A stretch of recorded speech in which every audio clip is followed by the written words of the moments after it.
Well, there we go. That was the overnight render. I hope you enjoyed it. We're going to take a closer look at that, but that is where we are. That is right where we've left it off yesterday. Good afternoon, good evening, and good morning to every single one of you out there watching right now or watching the recording. Thank you so much for chipping in. I really appreciate all your support, and we'll see what we can do today with funky new things that have developed in Blender. So I'm planning to do 3 things today, and hopefully it'll be exciting. So number 1, of course, is that we're going to have an in-depth look at what the overnight render looked like. That's the sequence that we've just seen. So that has all the latest bells and whistles that we put in. It wasn't a high resolution render, but kind of a low resolution, so that it was going to process fast enough, and it looks okay. Just forgot to switch on that denoiser. That's number 1. Number 2, brand new as of today, Blender 2.81, of course. So woohoo, awesome stuff. I haven't had a look at it.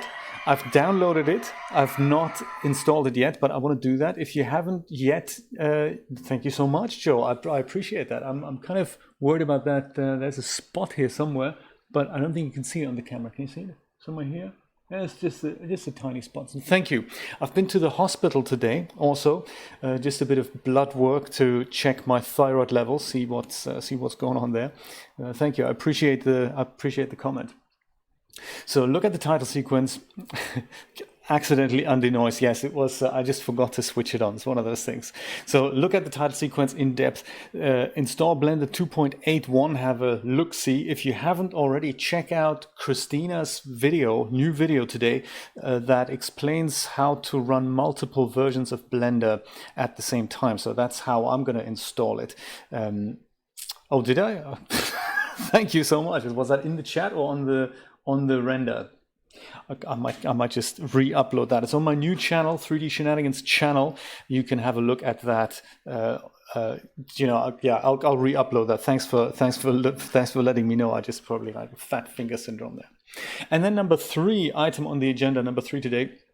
Let's have a look at Extreme PBR that I've purchased yesterday, and I had a brief play with it, and let's see if we can work out how to put new materials, better materials on our scene so that we can make it look extra super stunning.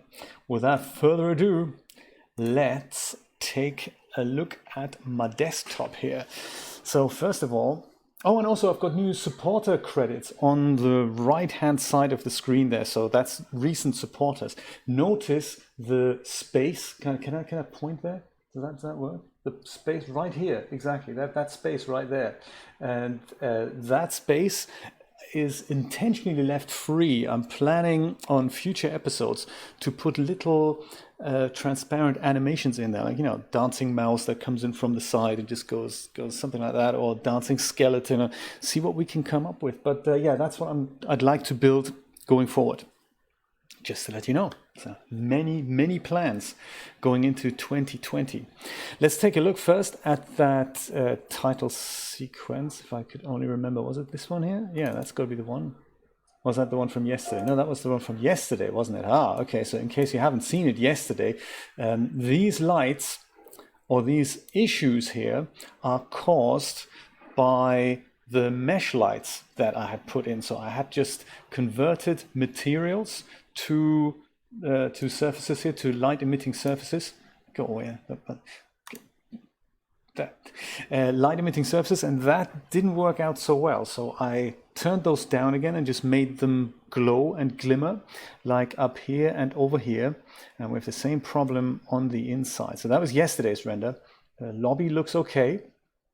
And then further over here, we have the same problem with the lights going in. And we fixed that by adding actual light objects, Blender light objects in there. So that was the wrong thing. We can probably put that into the bin. There we go. And that was the raw material for that. Also into the bin. Could be V5. There we go. That's it.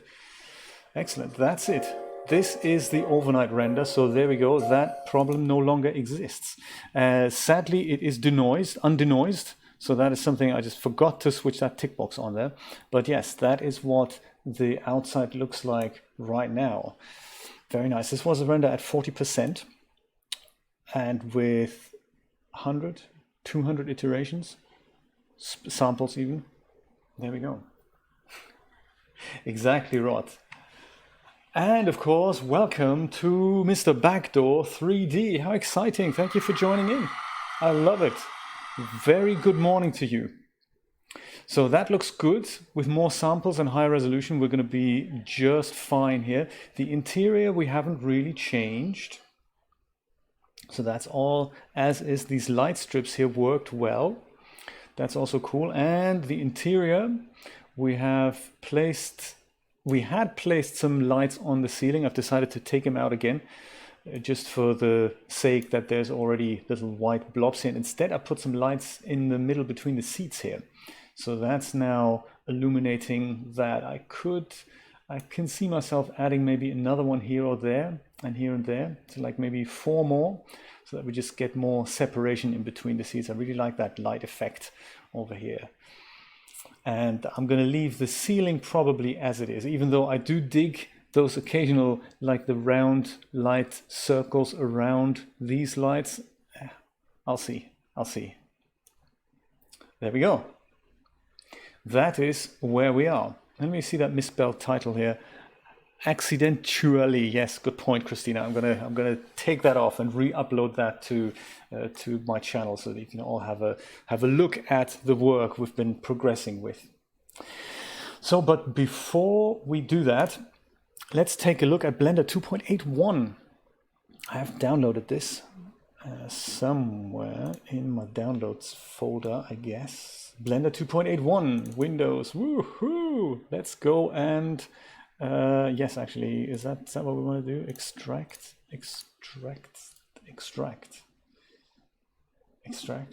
all, 7-zip, extract here, boom, perfect. This is exciting. I have had a look at Blender 2.81, that must have been 2 months ago. I think at the very early first alpha version, so, you know, it could be, Christina. Let's have a look at that. Oh, is it? Excellent. Thank you for letting me know. That's exciting. Good stuff. We can literally we can run them side by side. Let's do that.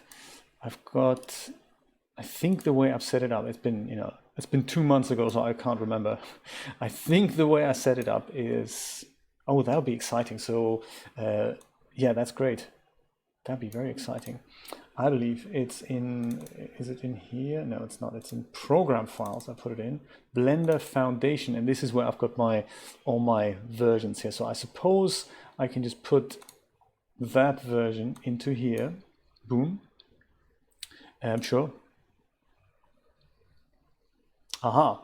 And I will call this I like capitalized things. Blender. I also like not having spaces in there, even though I haven't quite followed that up there. I'm just gonna keep following.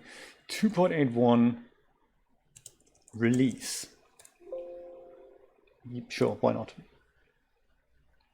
Administrator permissions. I am the administrator. Unbelievable. And I think I can get rid of this. I don't think I need 2.81 beta anymore. How have I set that up here? Yeah, perfect. So we go and have a look at that. Open file location. I'm just going to go and call that. That's the shortcut. Release. And then in here, we're just going to go and tell the thing where the release actually goes.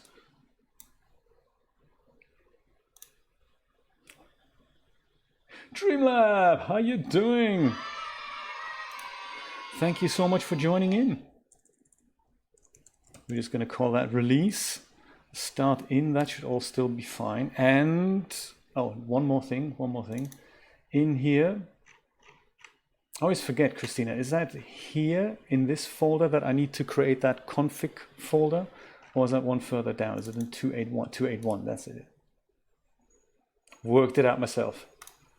Let's put config in here. Awesome.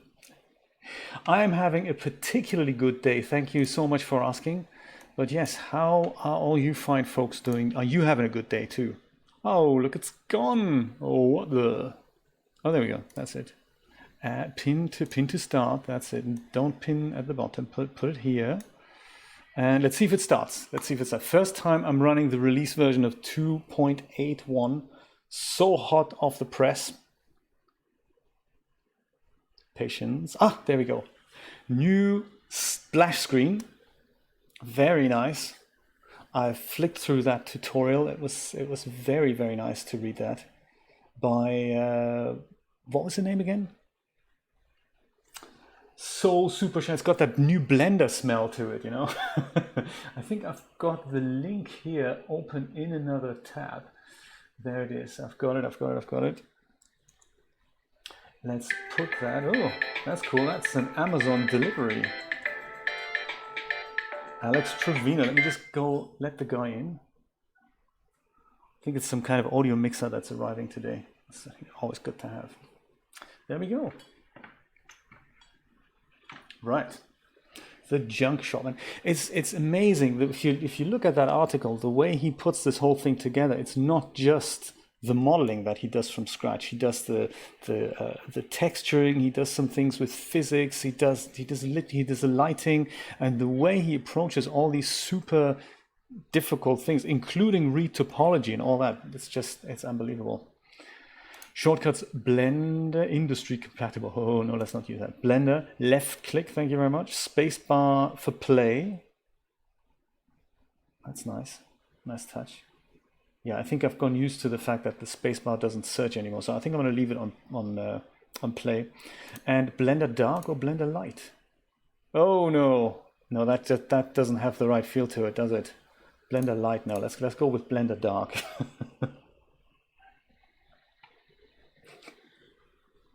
It is, but if Amazon delivery day is literally every day, 2.81. I like it. Okay. Oh, wrong keyboard. There we go. That's that. So, does it still work? Look at that. It works. It works. It works. That's nice. Let's load up my scene in here and see what the denoiser looks like. Open recent. We don't have any recent files yet. No, we don't need to save that. That's cool. Oh yes, new file dialog. Is that right? Is this new? Looks strangely familiar. Yet it also looks new. Help me out here, Christina. Is this new? I can't tell now.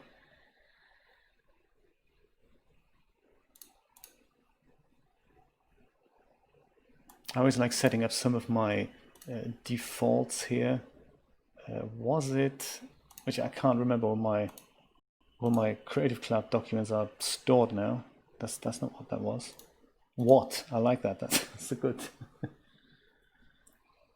Oh, so yes, that's right. Exactly. Yes, indeed. Oh, I like it. You see, I didn't see that. Thank you for all these tips, by the way. That really does make my day. I could have sworn there's another hard drive in my computer here, but maybe there isn't. So it could well be that. Oh. Okay, that's the Amazon courier again. Let me just see what he wants. Hello? Hello? Hello, Jay? Yes, that's me. This is Amazon for delivery. Awesome. How you doing? Hey, man. We're on the fourth floor. Fourth floor. Fourth floor, indeed. You come out of the elevator and you turn to the left. Are you outside? Are you on the fourth floor?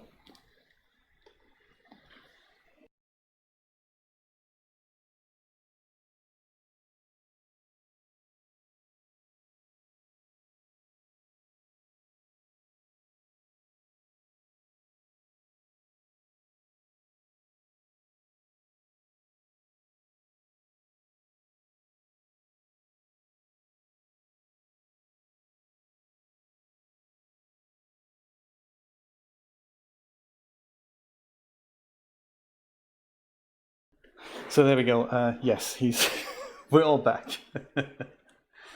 He was already outside. He just, for some bizarre reason, I never really noticed this before, but it looks like we don't have apartment numbers above our door. So he was literally outside, but he didn't know which apartment mine was. So there we go. One of those things. Are you going out for dinner, Joe? No way. There's more superliminal action coming on Saturday. I could have sworn I had another hard drive. Is that not the case? Let me just go at that. I need to map my Creative Cloud things as a favorite here. So I'm going to go and have a look where that is. Where is that? Where is that? See, oh, it's just in users. Oh, okay. Must have been another computer I've been thinking of. So don't save that. That's cool. That's cool. Right. So it is in here. It's in users. It's in me, and it's Creative Cloud files. Perfect. Let's add that as a bookmark, as a favorite even. And in here, no, not JBoss Lewis. That's not what I meant. It's totally not what I meant. I meant literally Creative Clouds. Add that as a bookmark. Yes, there we go. And in here, I think, was it in here? Cinema 13. That's the latest version. It does sound amazing, I must say. I wish I could come with you guys. Maybe one day we can all go out for dinner. That'd be a good idea. Let's see if everything is loaded here. Oh yeah, there we go. That's the resolution at which I rendered it at 40% of 1920 by 1080. That's something along the lines of about 1000 by 600 something, I guess. We'll give Blender a moment to catch up on the look dev view here. Ooh, Bulldog, thank you so much for your subscription. I love it. Welcome. Looks like this is all running smoothly still, so we like that. We like the sound of that. Look at that, all real time, huh? Very, very nice. That's already 2 items of the agenda. Check the animation, install Blender, and have it working. That's great. Let's render the outside here. Just have a quick look because this was noisy. Just have a look at what this is going to look like with the denoiser. So these are new preferences for me. So all I have is the regular denoiser. I haven't installed any add-ons in this yet. So let's see what happens. Oops. Oh, that's not what I wanted to do. Oh, get out of that. I always press F11 for rendering. That's, you know, obviously incorrect. It is F12 that we should be pressing.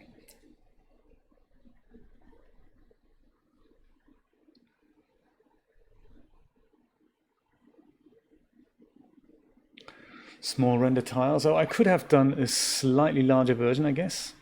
Oh, and the other thing I want to check out are the optics features in here. Yeah, we'll do a larger version in a minute that we can have a closer look at.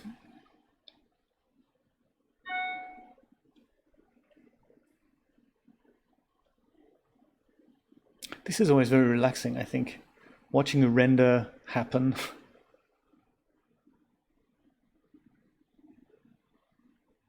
So then, question then, is there a need then for Grant's denoiser in Blender 2.81 anymore, or is that literally Grant's denoiser now? That's the new default.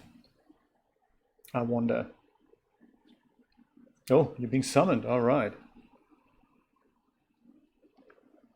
I have coffee, by the way, which is so good. It's very good coffee. Christmas blend from Starbucks. This is the free refill I snagged earlier. That's nice. Because this looks way better than the previous 2.80 Blender denoiser.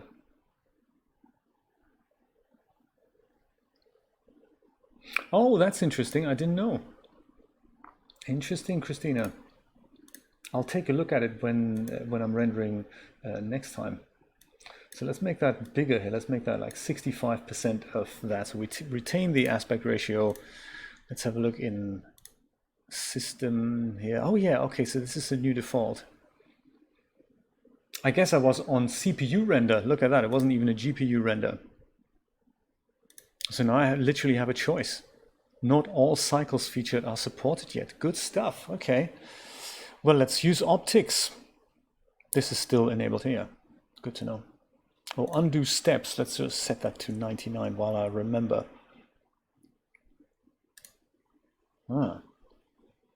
Let's try again. It may have to do with the fact that this was literally trying to use the CPU rather than the GPU. Let's see if there's more stuttering now. That's now GPU only. And the good thing about the RTX cards, from if I understand this correctly, there is like a separate encoder chip on the card that does stream encoding while it does rendering other stuff. So I don't know if that can be utilized for GPU performance, for like regular GPU performance. But from what I understand is they've made it so that any of the RTX cards has a separate region that does not impact anything you're doing with the card. It's just there for transcoding the stream, should you want to stream. Okay, I can. He's still thinking about it because it's the first time we're using optics features. Let me see if that is. Yeah, look at that. Bit of movement here. I can see that the stream is lagging behind a little bit. It didn't do that before, so I'm going to go and refresh my mixer page here. How's this? How's this? How's this? No, it's still lagging behind. And it was working so well before. Yeah, I don't think it's Blender's fault. Let's see what happens here.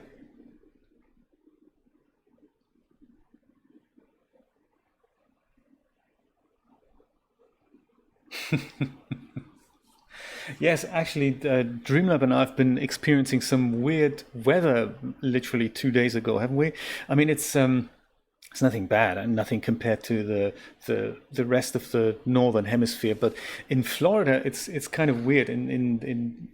Regularly when winter is coming, the temperatures kind of go down slowly. So ever since September, October, you can tell the temperatures drop gradually day by day, on week by week, and then eventually November, December, January, you know it's going to be cold because it was leading up to it. And here in Florida, it's not like that. The temperatures do go down, but then they're kind of stable still in the lower 70s or something. And then there comes a day where it just drops 10, 15 degrees overnight. And no one's prepared for that. No one saw this coming. And then you look at the calendar and you think, oh yeah, actually, it makes sense. It is late November. So it makes sense that it is cold, but it's just that there's a huge drop in temperature every so often during these months now. So now it's okay again. Now we're talking high 60s or something, you know. There we go. Something's moving. Something's moving. All right, stream. Are you stuttering? Are you stuttering? No. Look. Oh yeah, look at that. Stream is stuttering again. Ha. That's interesting. I wonder why that is. That's the first time I'm noticing it. This wasn't like that with Blender 2.8, was it? Huh. It's crazy. And that seems to have stabilized itself. There we go. Huh. I can see that the denoiser is heaps better than the previous Blender denoiser. So I remember the undenoised things I showed you, or even the denoised things I showed you yesterday. As a comparison to this, there was literally no texture here. So the way the Blender denoiser works is that it denoises the tiles as they go on. So on the outside, these are now undenoised, and then they gradually get denoised. So I can still see there's a bit of mush going on here. This is not a solid color, but the texture on the floor is visible, and it wasn't with the other Blender denoiser. It is nice, isn't it? Yeah, I like watching that. And just looking at the pictures coming together, it's all very, it's a very relaxing experience.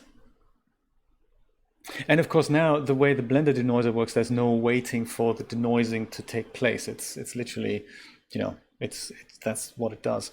Let's compare this image to Grant's denoiser while we're, in such a good mood here. Let's go and save this. I like the new file thing. This is good. I think I had something on my desktop here, which was something along the lines of, was it in here? Test renders, was that it? Yes, there we go, that's it. Let me make a new folder here. So I'll call it 2.81. And let's go call this Blender Denoiser. I like it. And then we can look at it in Photoshop side by side. Let's go and add Grants Denoiser and edit, preferences, add-ons. I believe I have to install that from my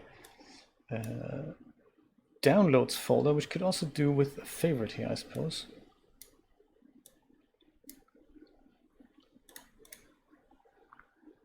Downloads, add that here too. And no, actually, I haven't got it anymore. I think I've just got rid of it. I'll just go download it again. That was on Remington.pro, I believe, wasn't it? Oh, can you? Oh, that's nice. There's software, I believe, somewhere here. Yeah, maybe just more software. D-Noise, that's the one. D-Noise.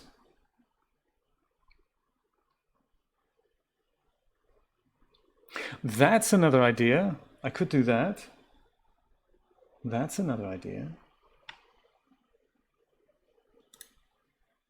Yes, I can. Yes, I can. Christina, that's a very clever idea. I'm going to use the release version for that. So that's 2.80 release. Oh, you do this all the time, like having multiple versions of Blender open. I'm still a little bit, you know, it's all a little bit freaky to me.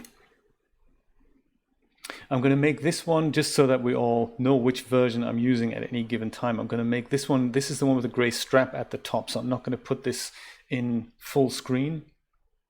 And what I will do is I'll just dig out what frame we're actually using here, because of course I've forgotten that. Frame 204 at 65% size, so that we have the same size there. Yes, there we go. Frame 204, we're already on it. Not so bad, really? No, that's the wrong version. That's it. This is it. There we go. Frame 200 and man. Can I do it with this scrolly bit? Yes, there we go. 204. In the D-Noise, that's this thing here that's active now. At least 2, my goodness. Whew. And since this is the release version, I think I just wanted to make sure I'm on the right thing here. Yeah, so I'm just using CUDA for that. And let's do this thing. No, that's not the right size. What are you doing? What are you doing?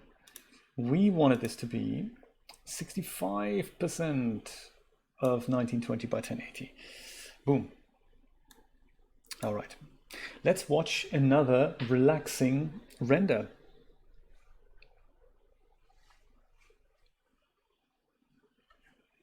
Do you know, while I'm here, let me just go and paste that link into the chat.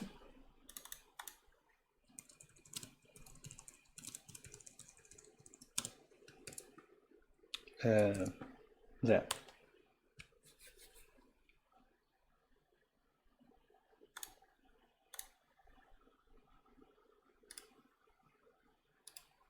You wanna make one of those? Let me have a look at the link here, Rod. Oh wow! What is that? An eyeball type dog? And they have so many. No, it's a bug, isn't it? Oh wow! That is crazy stuff. Very good. Very good.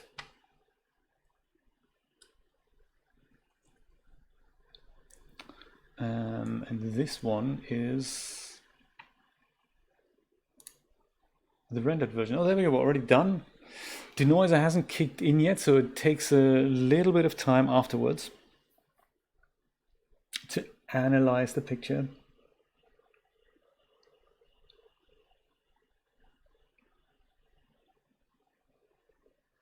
And there, that's it. That is now the denoised version. Yeah, it looks identical, really. All right.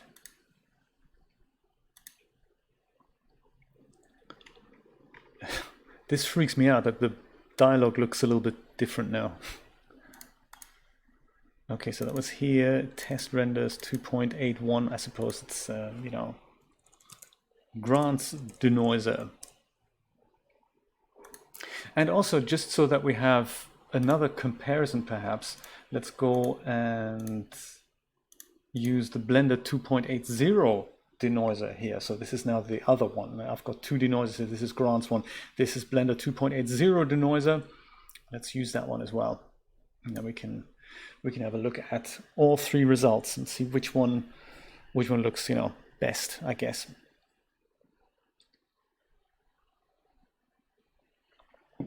That's true. They don't do that, do they, Rod? Do they find like one of those vacuum cleaners, like the automatic robotic vacuum cleaners? Do they find the charging station when they're running on empty? That'd be kind of interesting to know about. I would imagine.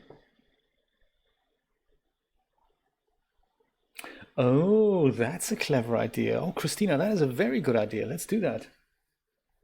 And then we see the exact differences. Yeah, I like that. I like that.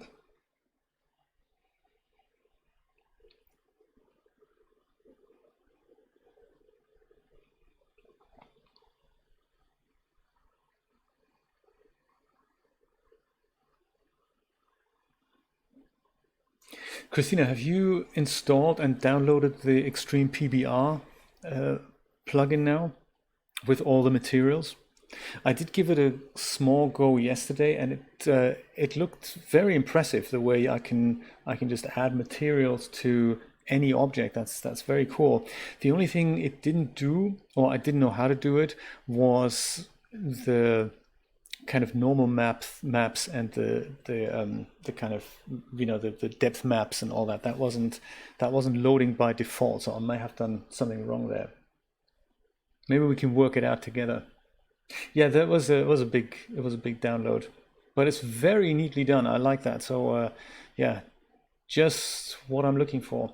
And I was thinking we can use it to literally apply a proper kind of a brick texture on here and a proper kind of plastic texture or whatever where we need it. Glass is okay now, but this is basically just a flat color, and it would look so cool if we could just put proper materials on this. So let's save this, and let's call this one Blender 2.80 denoiser. All right. Yes, Photoshop is open here somewhere. There we go. That's perfect. We don't need to save that. That we can save. There we go. That's how I did the straps for the sides and for the bottom. So let's go and open all these three renders. In fact, we could probably load them in a stack.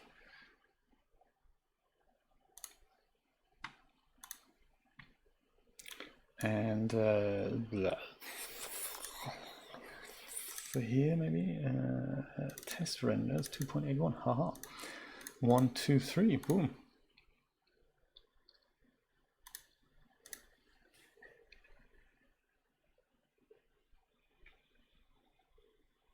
Do you know, yes, my mom said that, Joe. She was saying, I said to her, hey, this what I'm going to be doing in the 3D streams is looking at this title sequence and rendering it in cycles and make sure the shadows are properly set and all that. And she goes, well, there's nothing wrong with it as it is. And I said, yeah, that's true, but we also haven't seen the comparison yet. So as a cartoony thing, it'll look fine, and I may just use it exactly as it is. But it would be a nice little exercise to use other materials and just see what we can come up with. So, you know, it's one of those things.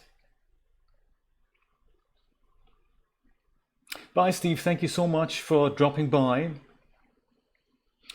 and we'll see you later. So the top layer, you said we're going to use difference. You know, they all look good. Look at that. That's actually very good color dodge. But difference is here. There we go. No difference. Okay.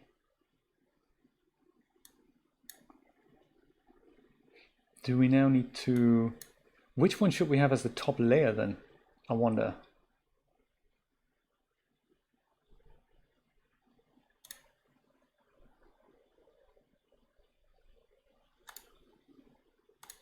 Because I was just going to go switch between them, Blender Denoiser versus the 2.8 Denoiser, and see if we can actually see any difference here. Whoops. If we look really closely.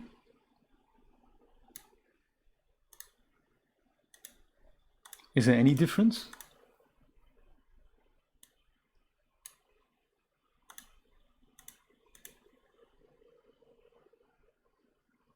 Layer order doesn't matter. Okay, interesting. I don't see a difference between the Blender. I should maybe rename this properly. So this is the Blender 2.81 Denoiser.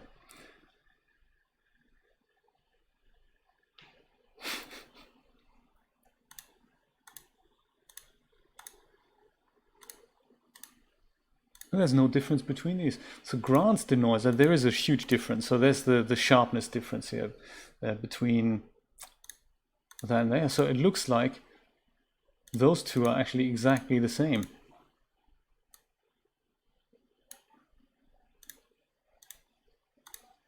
Okay, so maybe they haven't changed it.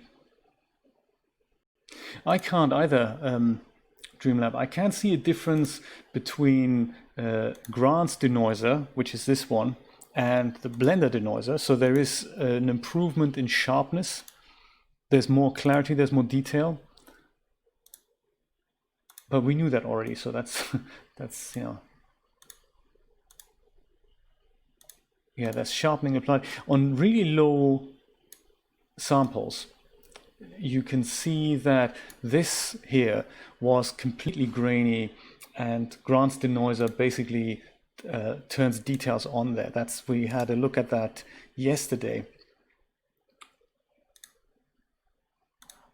In fact, I think I saved that as a Photoshop file. Let me show you that again, what we had yesterday with the terrible lighting issues that we had there. Render compilation. There we go. That's it. Exactly. So this is kind of interesting. This was more about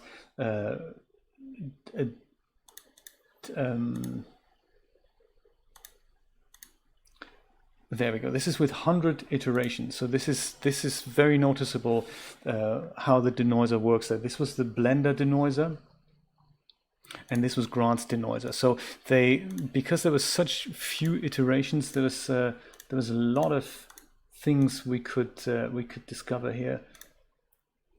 I don't have an undenoised version here. Yeah, Grant's denoiser versus Blender denoiser. Also, actually not that big of a difference, but the Blender denoiser has something going, like these artifacts here. This is kind of Blender trying to get rid of noise, yet also retain detail here. And I suppose Grant just makes that all very smooth. So that's a difference there. Yes, that was a comparison we did yesterday in regards to mesh lights. So this is the, this is the exterior with mesh lights, same iterations, so only 100 iterations, not a lot. But there's a lot of noise here, and with Grant's denoiser, if you disregard the lights, if you only look at the bottom here, at the bottom texture, that was quite surprising. That was a big eye opener. So on the noisy version, there's really no texture here. I can't really make that out. If I was a denoiser, I wouldn't know what's part of the texture and what isn't. But the way Grant's denoiser was bringing that texture detail back, that is quite phenomenal. So that was very surprising to me. Whereas the Blender internal denoiser just made this, and that's what I would expect to happen. So that was a good thing. Noisy image versus Blender internal denoiser, and this is what Grant's denoiser did with that bottom part. That's kind of, whoa, mind blown, I say. So very cool. I'm going to write an article about this, so it's kind of a good study. This was more about mesh lights versus light objects. Yeah, because do I have the undenoised version here? Yeah, there we go. So this is with light objects. That was the point of this study, really. This was with light objects in place here. And this is what happened with the same number of samples without light objects and just with these surfaces being emissive surfaces. So that's kind of the point of that. So, but Christina, let me just go back exactly and to the file you just saved. Yeah, let me just go and close that, and let's have a look at the difference here. So, tell me again. I've got all layers enabled. The top one is the Blender 2.81 denoiser, and that one I'm setting to difference. Is that right? Is that correct? That's what I'm doing.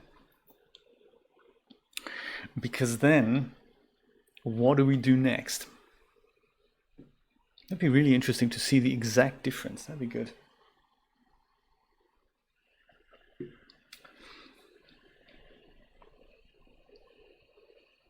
We only see black, indeed, yes.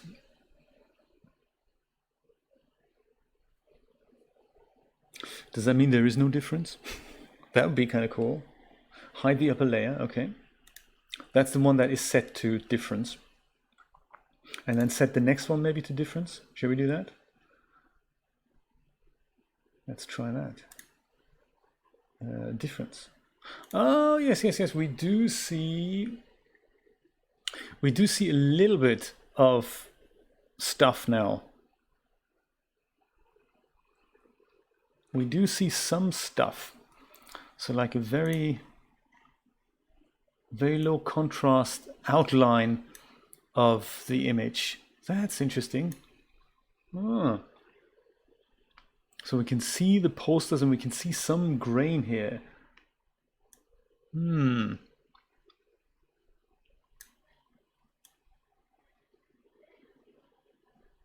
does look creepy.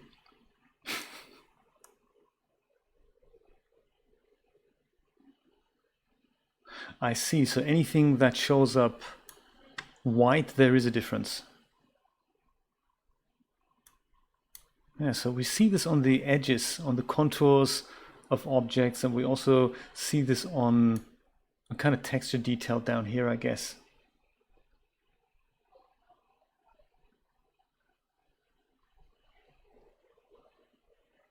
Reverse, okay, on this layer, like so. Ooh. Maybe that's not what you meant. Maybe it is. I don't know. It is definitely showing up here.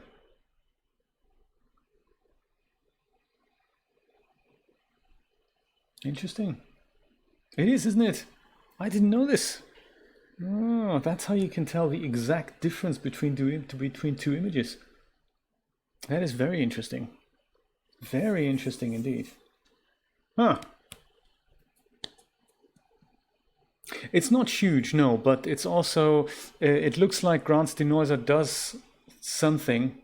If I go and set that blend mode back to normal, Grant's Denoiser does something better than the Blender Denoiser. So I do see more sharpness in the image. It's very difficult to see without that zoomed in and on the stream, of course. But if I look at this area, this is Grant's Denoiser and this is what the Blender Denoiser did. So there is more sharpness, and I feel there's more, you know, just more visible stuff, I guess.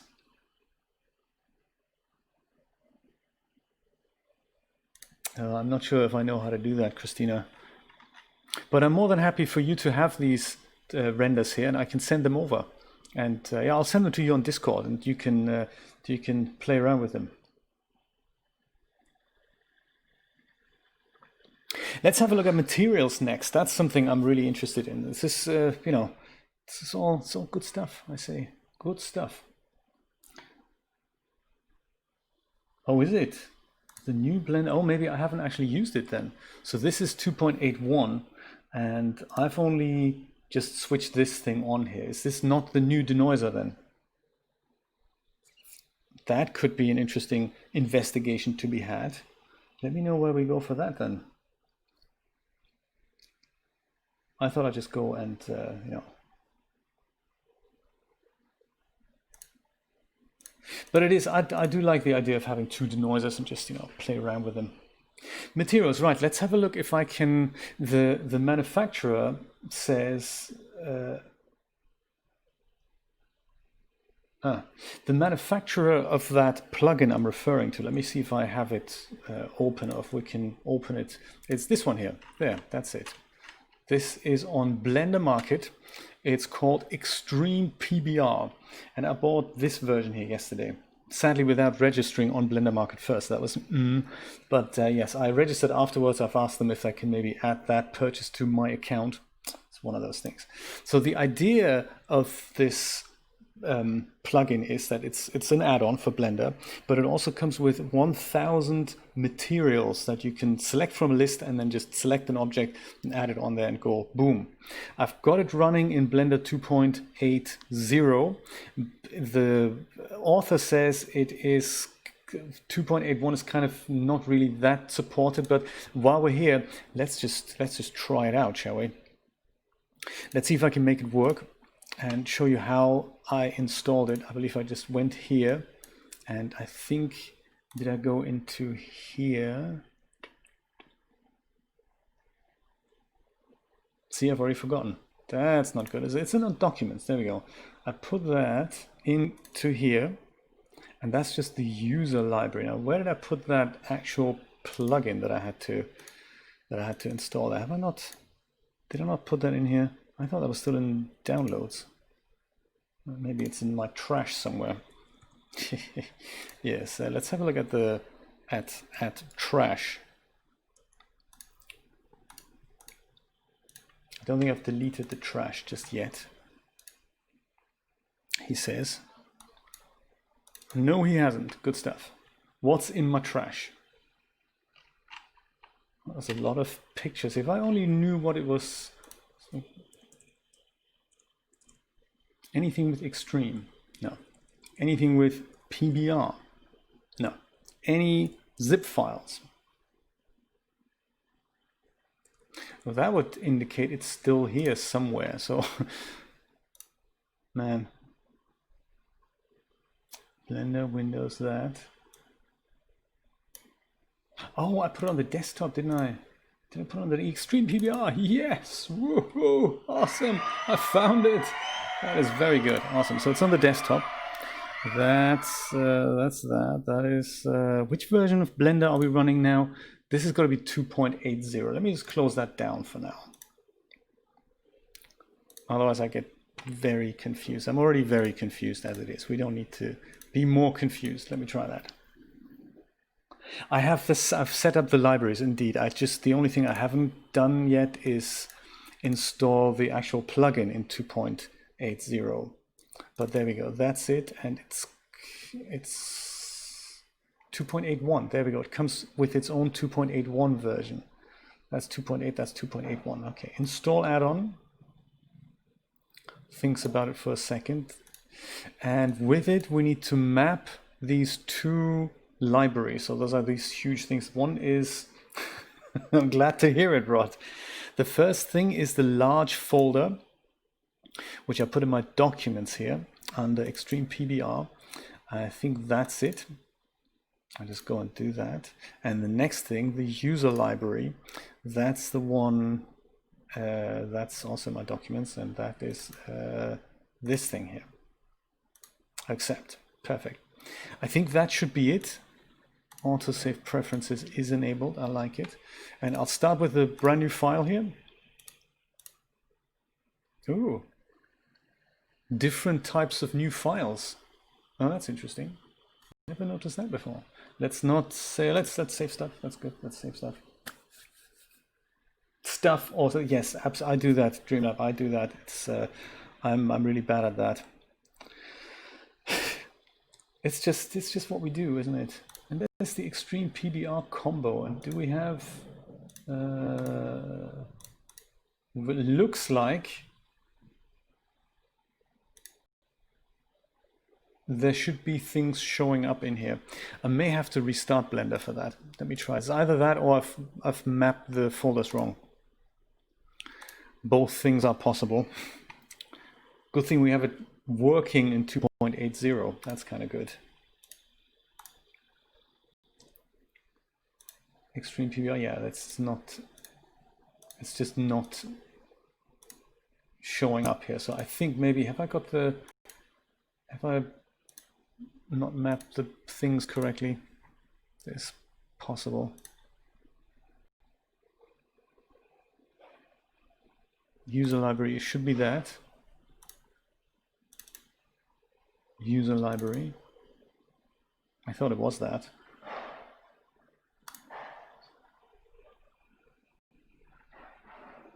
And that's the external library. It may just not work in 2.80. That is very possible. That is that.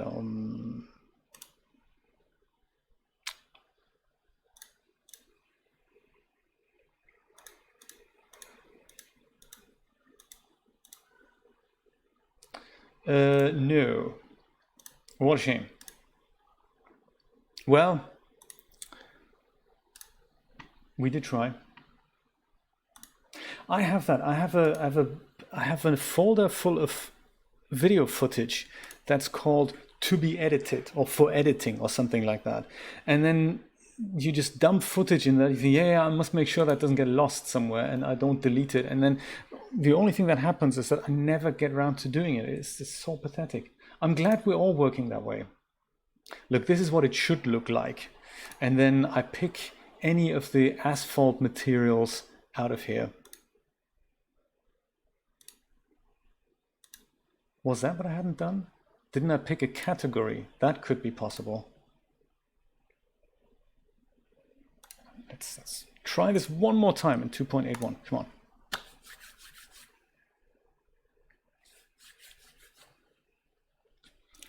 Come on, 2.81. Work with us here. Category, yeah, okay, there's no categories. Yeah, I get it, I get it. Not working like, let's forget 2.81. Let's go 2.8. And let me show you how this works. So this is kind of nice. Let me go and perhaps get rid of the cube and make a sphere here, like a UV sphere with perhaps you know, just more divisions here. Shall we say 100 and 100? That's cool. And on top of that, I say let's go and add. Let's move it up and also add a subdivision surface modifier to it. If I can remember how to do that. Like that, indeed. So it all looks really smooth. We're in loop depth, that's cool. So with the object selected, you pick a category, anything like ice, marble, whatever, concrete, and then pick a type of texture, like maybe this, and then you say add new, and we give Blender perhaps a moment, and then we have the material on there. It's not a very exciting material, but nevertheless, if we go maybe back to bricks and turn that into a wall. It's not something I've... oh, is it? That's interesting, Steve. Maybe I will have to have a look at how the libraries are set up here. Did you use, just out of interest, Steve, did you use the same plugin or did you use a different 2.81 version of the plugin? Because that may have also helped that I just used the 2.80 add-on for 2.81. I used the specific 2.81 plugin there. Let me know if you have any experience with this, because if I now want to add this material on it, I just click add new, and it doesn't quite show up because the other material is still on here. So I go and remove that, and then we have my bricks here. So that's kind of cool.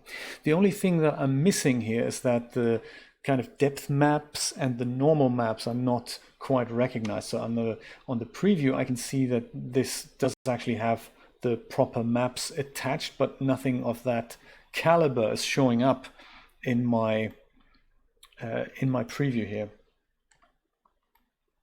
Let me know if you have any experience with that, Steve, and then we'll have a look at that. I'm going to go and create a plane on the bottom here so that we have a bit of a floor going. And then I'll have a look through my camera.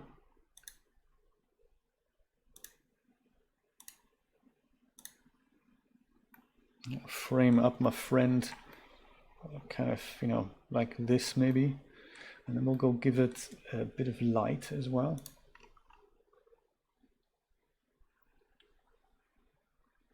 With that default lamp here, maybe turn that into a spotlight. That's already kind of shining at the thing, that's cool. I'll just move that over to here maybe, and then also rotate that. Rotate that so that it comes from the side. That should let us determine if we do get cracks and all that. What rendering engine we're using? We're using Eevee. There, real-time magic. If I just crank that light up a little bit more, maybe 2000 watts, 5000 perhaps. Yeah, that's good to begin with. Yes, Christina, let me do that. So with my sphere selected, material settings. Oh yes. Transparent mix, brightness, contrast, hue, color, saturation, ambient occlusion, AO range, metallic, specular tint, roughness, sheen tint, charcoal, clear coat roughness.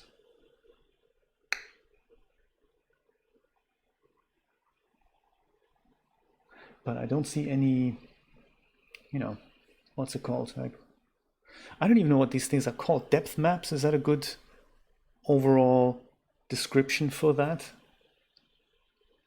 I wonder.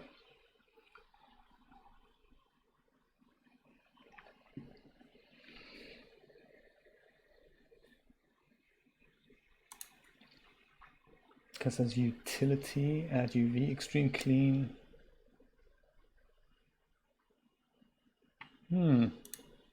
Maybe it's the material itself. Could be, which if we can just use a different material. There's a replace menu. Let's have this one here. Can I just go and say replace? Is that how it works? No, it doesn't work. So you have to go add and then remove the bricks. I'm sure there's a different way of doing that as well. I'm pretty sure. Let me go zoom in on this guy a little bit with the camera actually, so we can go, yeah, like so. I like that. That could be, and it could also, maybe it's Eevee. That's possible. That's a very good point. Let's go and see if we can. Whoa, what's the size of this now? That's 1920 by 1080. No depth map. Let's see if it works without Eevee. Let's see if it's this cycles thing. Cycles. Hello cycles. CPU, GPU. Yes, I like it. What GPU are you using? Yeah, good. That's good. It could also be a render feature. It could be that we have to actually switch it on. It may be that by default, bump maps, that's exactly what I was looking for. Let me just render this as it is in cycles.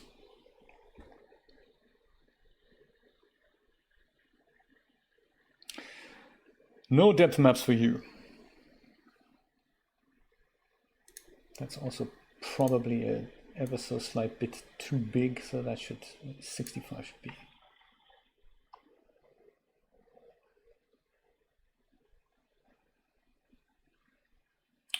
The material editor. Oh, hang on, let me just catch up on the chat here a little bit.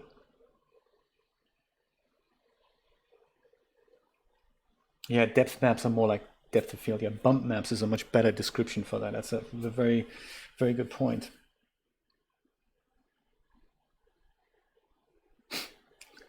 Or displacement, yeah.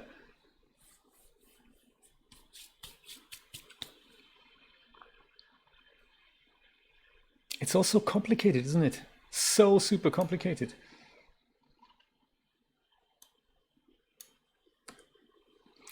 So, my friends, let's have a look at this shader here. Vector goes into vector for sure. UV goes into vector. Could be because my object isn't UV mapped. That could be. Occlusion, diffuse, mixer, base, roughness, sheen. There's nothing plugged into the normal.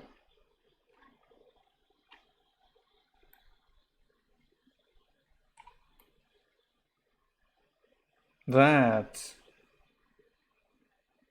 could be the problem. Or the tangent. So those are, I suppose, the things that would show up some kind of deformation here.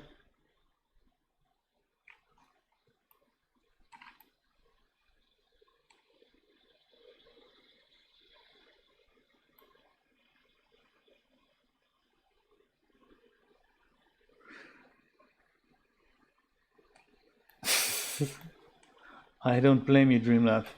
So normally what I would do to set this up, it absolutely, Dreamlab, that's exactly right. It doesn't look right because what I would do if I were to create this from a regular image texture is I would probably put like a kind of a bump or displacement or normal, one of these things here, I guess maybe like a bump vector. And the height of that would then get something from, it's not a bump map, I don't think, it's something else. Is it displacement, is it normal? I've forgotten. There's something on our website I should study. There's something you put in front of it, like a vector thing, that takes essentially the texture in it, like with a yellow input, and then that output is purple, and that then goes into here, and that makes the cracks show up. It's like, you know, in layman's terms.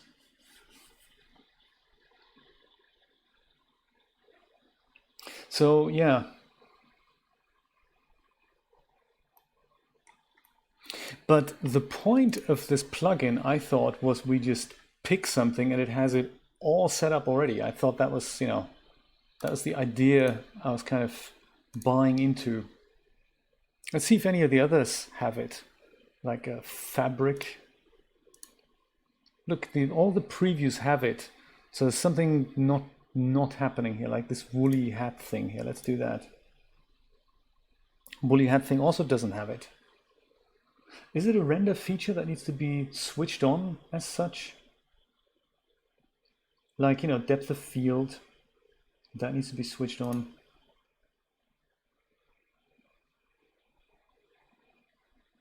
That's just the passes, so I don't think it's that.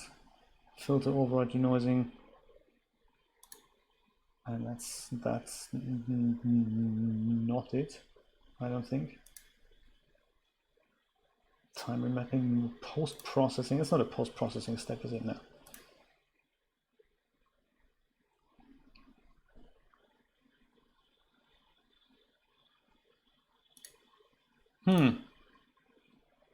Path tracing.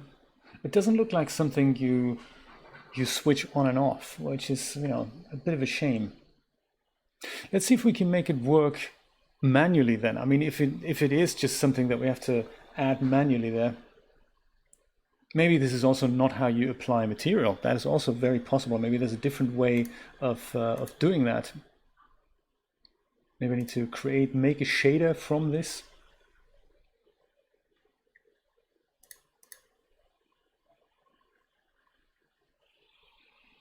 Auto UV map, maybe that helps. Diffuse, roughness, display. Maybe we need to put all of these in. Maybe that's how we need to do it. But no, that's, I guess, for baking maps from the thing, I would imagine.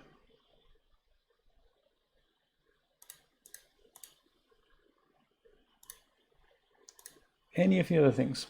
Ah, there we go. Look at that. Do you see that? Did you see that? Now we have it.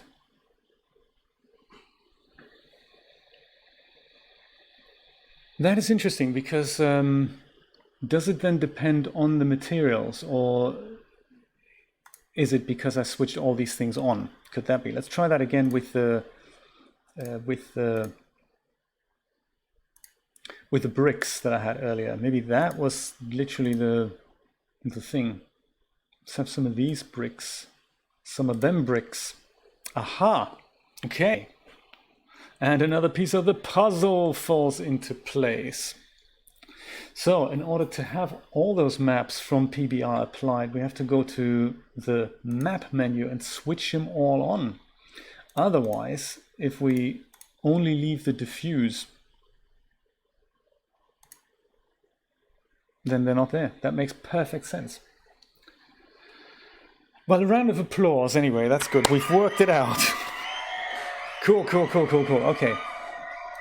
Another piece of the puzzle falls into place, and then just does replace. Yes, replace does that. Ooh, this is exciting. Let's have one more go at making this smaller. So I don't know if that's a plugin thing or if we have to go into the shader for that. If this is like, if that brick texture is too big or too small for me. Sure, yes, we'll do that. So displacement off and just normal, okay? And then just go boom and it goes, ah. Wah, wah, wah, wah, wah, wah, wah. Let's try the other way around. Interesting. That brings back memories. So now on shading,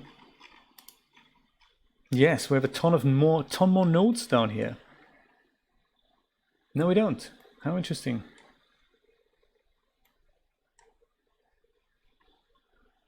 Ugh.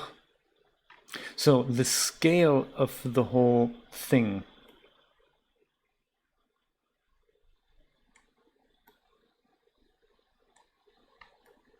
Could that be here?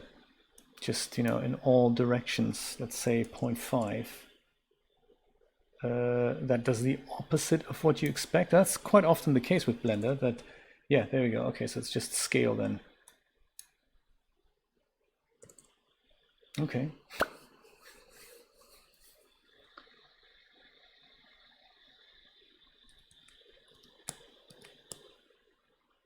So, okay, I think there's something I haven't quite understood then about the displacement versus the normal map. So if I go just with normal, I don't see anything in regards to, you know, a change there. So should I not then leave everything on? I mean, the developer could quite conceivably have provided a normal and a displacement map, right? That is possible. You don't have to have either or, you can have both. That's correct, right?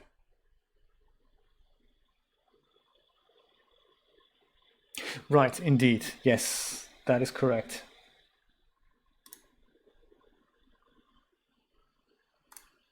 Normals are an optical illusion.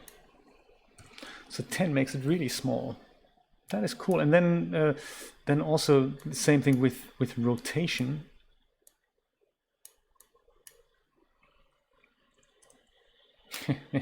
Yes, let's leave that untouched. So scale does that. That's cool. That's cool. And just to be amazed once again, let's switch this over to Eevee and see if Eevee also does it. Yeah, look at that. It looks different, but you know, it's real time.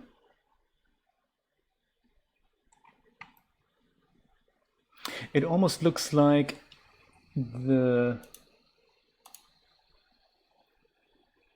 I can actually see it better in Eevee. I think I've changed the scale of the texture, but not of the bump map. Oh, come on.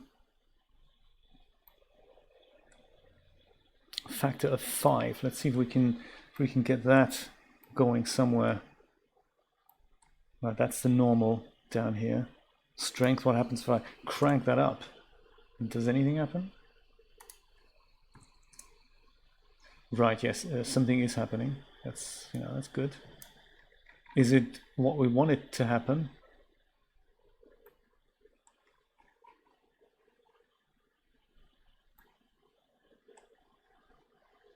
Yeah, this is the effect of your normal now, isn't it, Christina?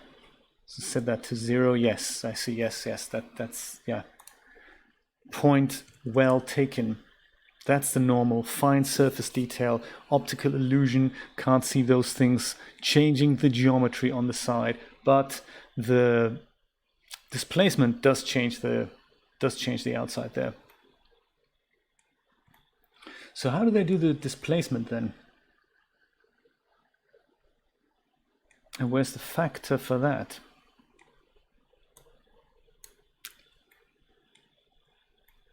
That is true. That is true. Good point, Steve. Editing the UV is a better way to do that. It's another thing I don't really know how to do, of course. I thought, you know, it's click a button and be happy, but that's not how it works, is it? It's never how it works.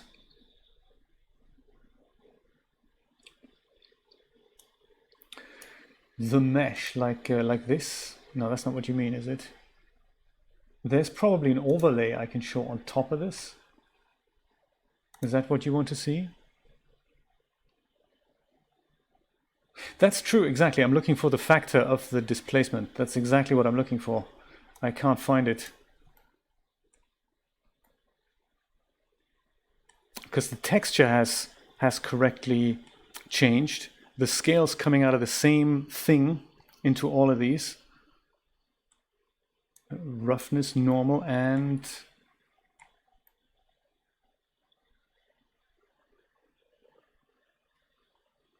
if that is in fact correct, but I don't see where the factor for, so because the only thing I can see, whoops, sorry, the only thing I can see is the normal being plugged in, but I can't see where they're actually doing the displacement.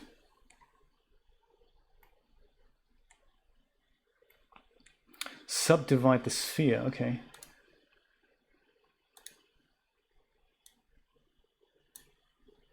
Yes, it looks like this displacement, just before we do that, that with a value of, was it 0.5 that was originally on there? Or maybe it was 1, it probably was 1. This is the displacement that's correct, I think. It worked quite well, but by changing the scale, it looks like only the texture changed. So that's probably where that came from. Subdividing the sphere, right? How do I do that again? I could search. Let me see if I can remember that. No, that's incorrect. Yeah, there we go. Subdivision set. Is that cool? Yeah, I'll try that in a minute, Steve. Do I have to do that in editing mode? This looks rather creepy all of a sudden, doesn't it? Oh, it's because when Eevee modifier. Oh yeah, okay, I've already set that up. Oh, look, he's actually put a couple of modifiers on this thing himself. I didn't do that. I set this one up here, subdivision modifier. Could just be that it's in the wrong place. Let's just put that to the bottom here and see what happens if that does the trick. So these two I haven't set up. This is my thing.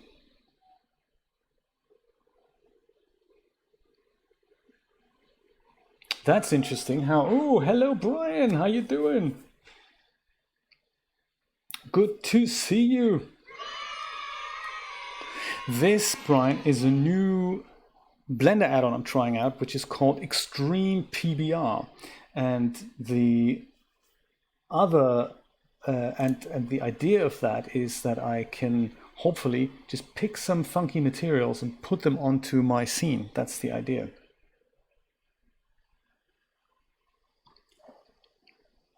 But I didn't know about these modifiers here. That's interesting. So what are these modifiers anyway? This is a what modifier? Seasoned Blender veterans, of course, know what these tiny icons mean, but people like me who've never seen it, they would appreciate a hover, and this is a Schlons modifier. No, we don't really have that in Blender, do we? You gotta know it or you're out. That's how it works. You've either written the program or you can't use it. Sometimes that's how it feels to me.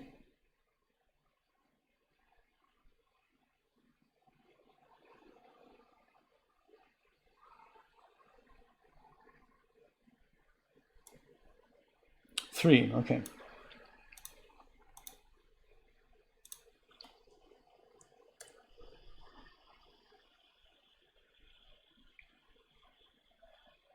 It's working on it. It's working on it.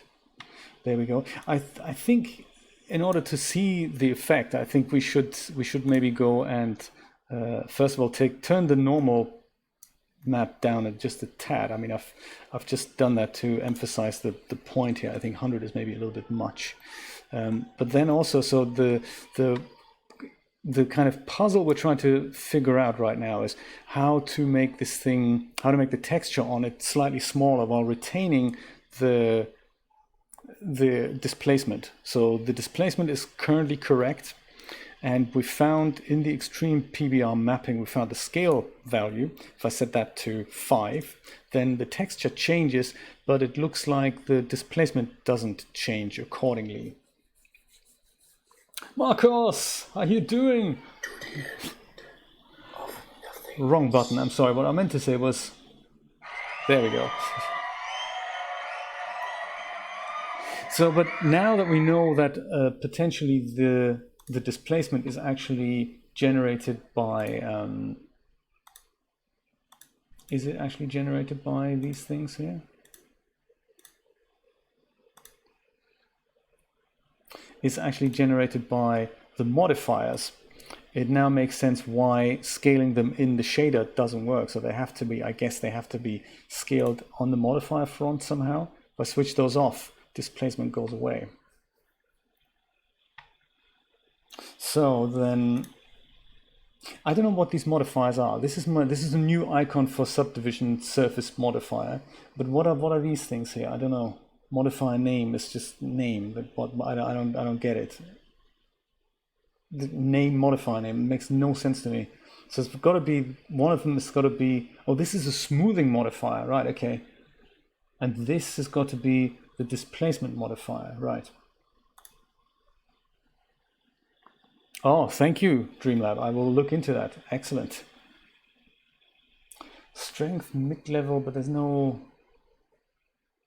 scaling here. How would we apply scaling to that then?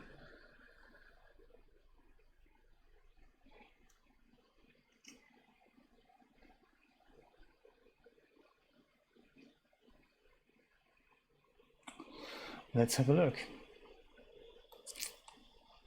Knowing nothing about any of these nodes makes it ever so slightly difficult for me. But where would that be, Marcos? Where would that be? I found the normal map, but where the displacement even goes into the modifier, I have no idea.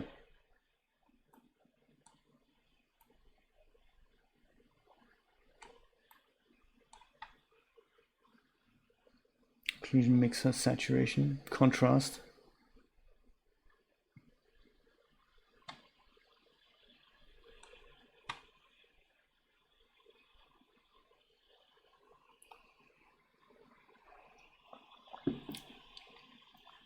But even so, sometimes Jay just doesn't know what all these funky buttons mean. That makes it really difficult for me to even understand what's going down here. So I take it this is something that's probably possible, but perhaps not for me and not tonight. That's kind of the message I'm getting from Blender there. In the add-ons panel, what's in the add-ons panel?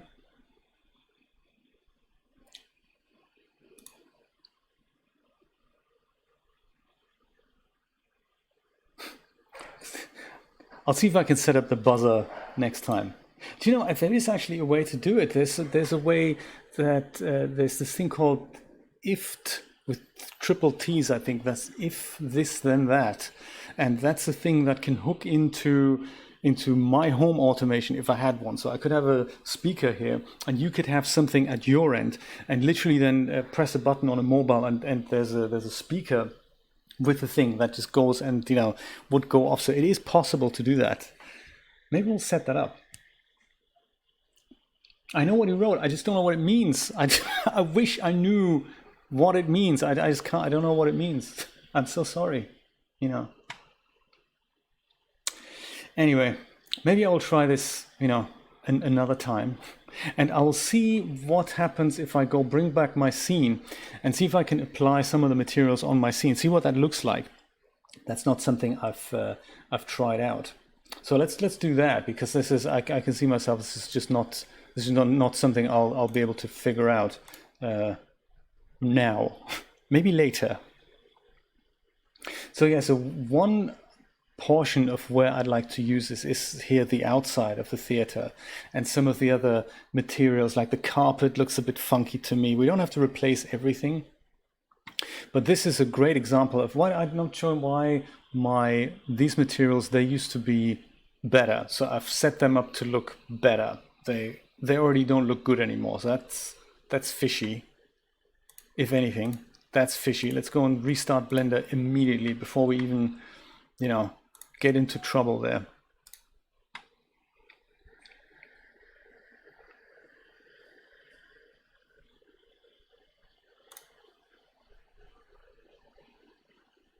Yeah, so two items I need to figure out. One, how do I get the Extreme PBR working inside Blender 2.81? My installation didn't work. It doesn't show any materials. And number two is, how do I make the displacement smaller?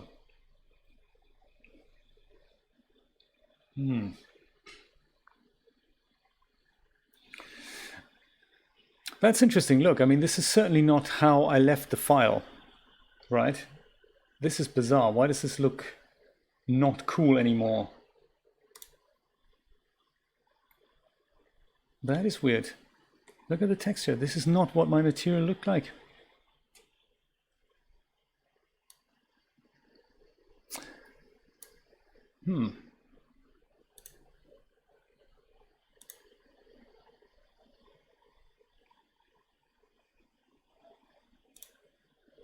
Yeah, this was brick.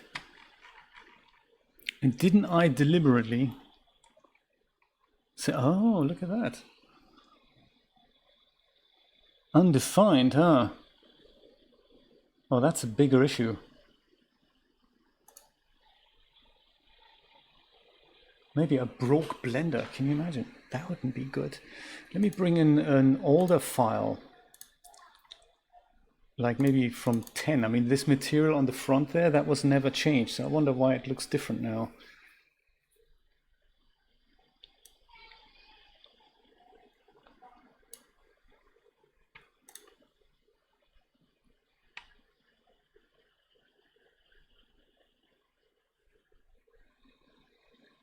No, it could be, yes. This is how the material looked when I brought, yeah, there we go. So this is okay. It looks like in the latest version, it kind of wasn't.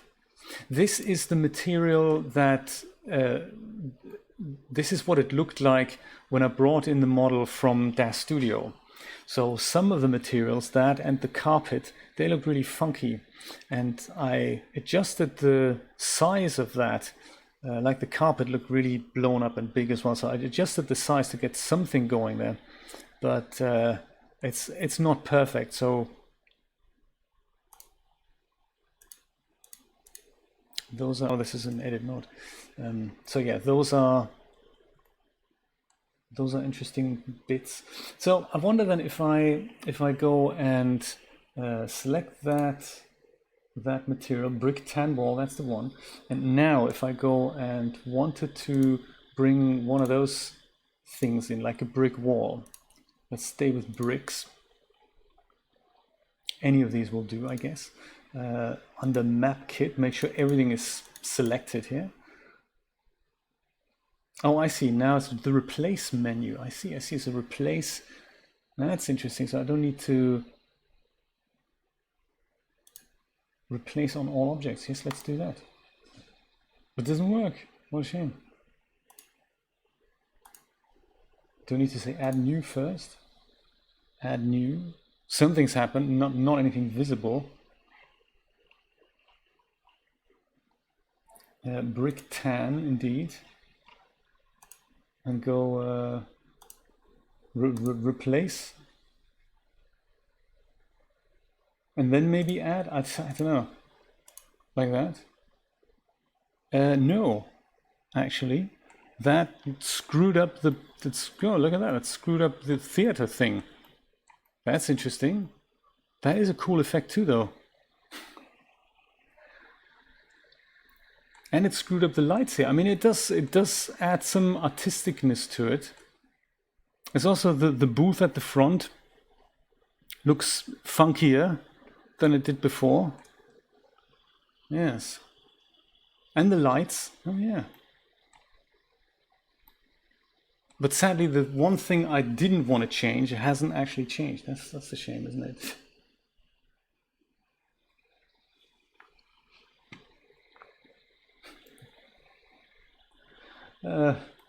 The popcorn material is actually no. I don't. It shouldn't. It's yeah. It's kind of it's bizarre. So the one we actually did want to change was this here.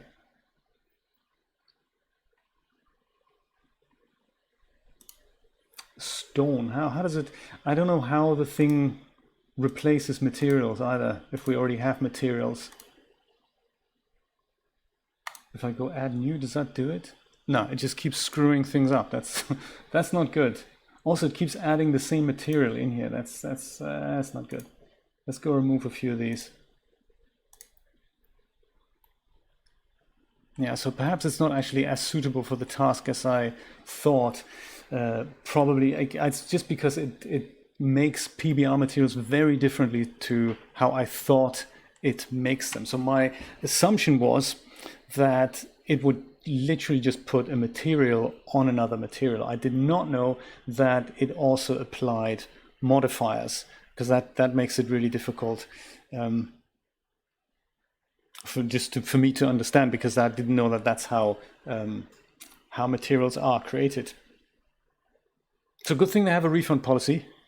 I might play with this more, but yeah, so far this hasn't done what I wanted it to do. That's a shame. That's a shame. So yes, that is a shame. Well, I'm going to play around with this, and it's food for thought. But right now, I just don't know where else to proceed with this. I may have some news on this tomorrow if I do work it out after thoroughly reading documentation and watching many YouTube video.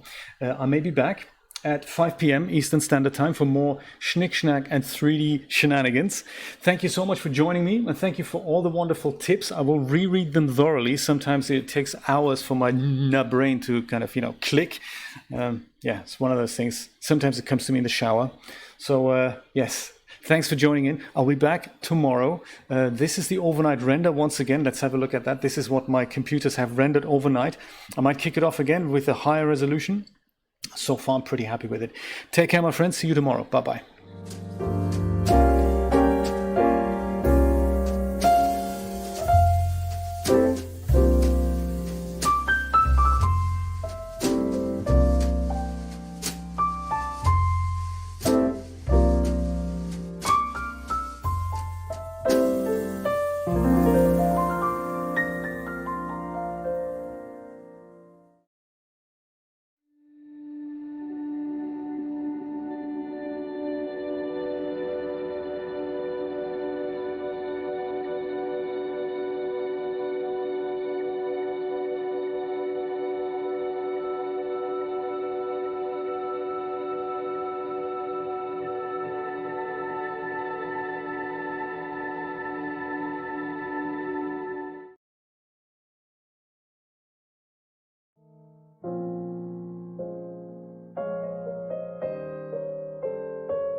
I love the idea. I think that is a great idea. I think, for those of you who are still watching, I'm back. Very cool. Let's make it happen. That is a great idea. I don't know what happened to the materials, but why don't we do that? Let's do it now. Let's put the lights back. Kind of a continuous. This is like the teaser thing at the end of a at the end of a movie. Let's do that now. Let's do that now. That's a great idea. Thank you so much for the tip, Dreamlab, because that strikes the balance between. I'm going to go quick blender again, and I'm going to do this in 2.81. That would strike the balance between what I did yesterday, namely put the lights in on the inside. And I did like the look of that, but they were, of course, brightening up the room. And I thought it would be a good idea to have all that dark. So let's do that now. I'm back. Let's do this. And let's see how 281 deals with the outside material there. I don't know what happened there. Hopefully we can recreate it. Like, the popcorn material. There we go. 2.81 is happy with it. Could be that I've saved the file in 2.81 and then opened it in 2.8, and 2.8 didn't quite know what to do with it. That is possible. Captain Slaymore, how you doing? Very cool. I will fix that later, Dreamlab. Thank you so much for letting me know about this. Whoops, that's not what I meant.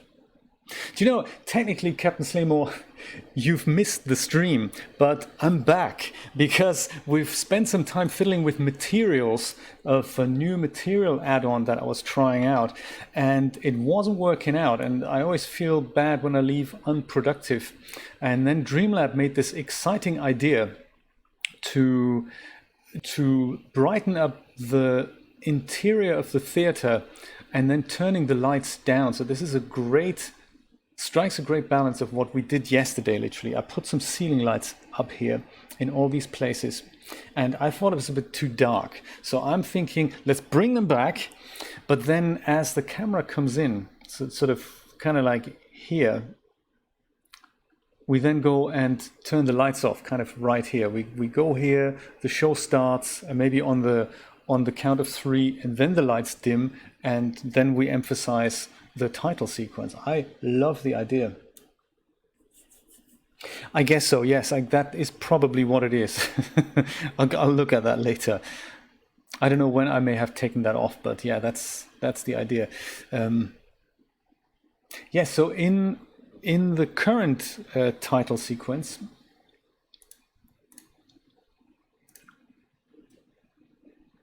is this it? That's version 4. Where's version 5? This one here? Yeah, this one we don't need anymore. Let's put that there. This is version 5. Cool. Yeah. This is what it looks like right now. Oh, Captain, this is for you. Special presentation. There you go.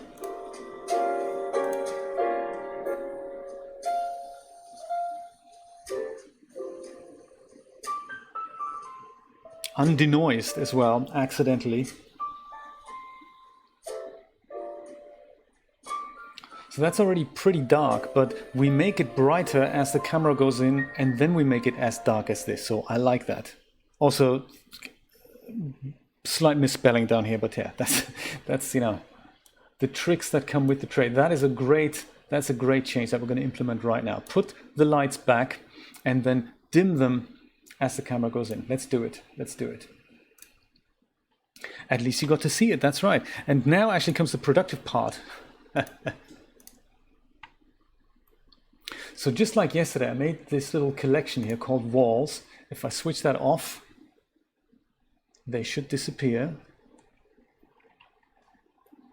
And that lets us, oh no, look at that. It also takes the ceiling away, which of course, that is something we do need.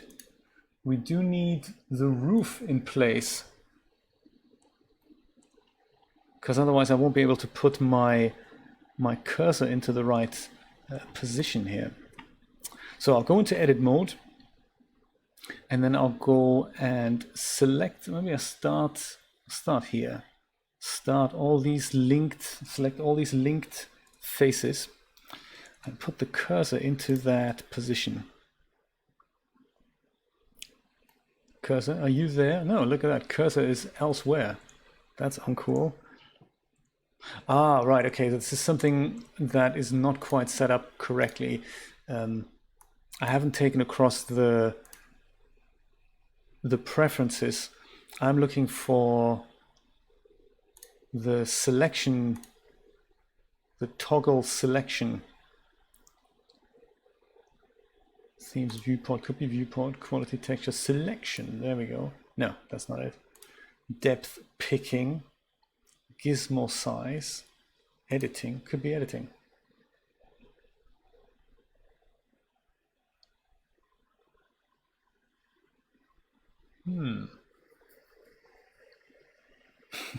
It does, doesn't it? Where is that? That's not in lights, that's not in input. Could be input, tablet, DOF. It could be navigation, gravity, camera pick. It had something to do with this, with the selection. Select all toggles. That's the spirit. So now I can go press A, nothing is selected, press A again, everything is selected. So I have a feeling there was something else selected and the cursor's parked in between all these things. So let's go and L that, Shift S, cursor to selected. Yes, very good. Good. So tab out of here, make sure the lights collection is selected. Add light, point light. Perfect. Perfect point light. Now I'll go and put that light over here and there as well as a linked duplicate. So Alt D, select GX, put that over here. See if it's in roughly the correct spot. Oh yes, also name it correctly so that they're not just all named point light. Very important. That's already happened. So let me just go delete that and go back to my previous point light. Name it something like interior. Interior, that's a little bit much, isn't it? A little bit undescriptive. Let's, how about auditorium? There we go. Auditorium. Ceiling. I like it. Alt D, GX, put it over here. Auditorium ceiling, great. GX, put it over here.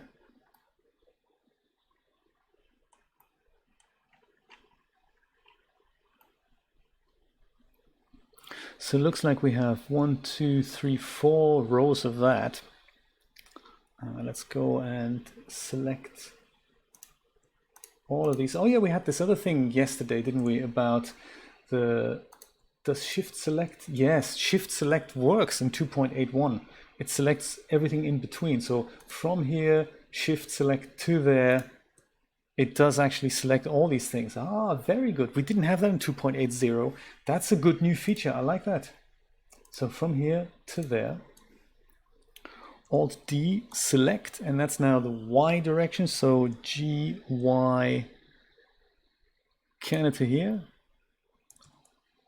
Alt D, G, Y, put all those things kind of here.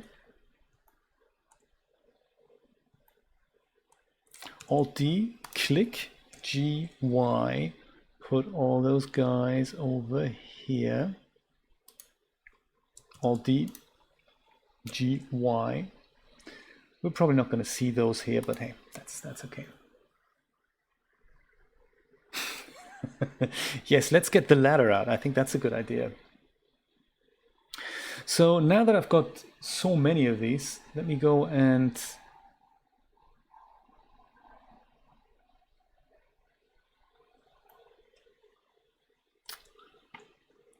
do the same thing as I did before here. Go back into edit mode and then do the same with this row here. Select the linked faces Shift S cursor to selected, get out of edit mode, Shift A, put a little point light here. Point light.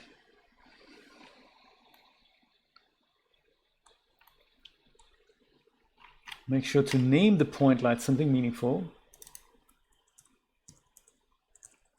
I'm going to call these ones the odd ones. Odd ceiling, so that's nice and descriptive. Alt D, select, and now we go, I guess, to this guy here. GY, whoops, GX over here.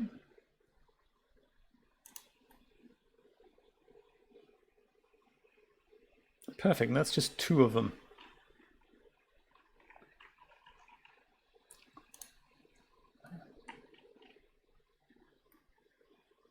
So with both of these selected, Alt D, X, G, Y, and put them somewhere here. Did I really get both of them? No, I don't think I did. Ah, that's not cool. You go back, back. There, that's it. You and the other guy.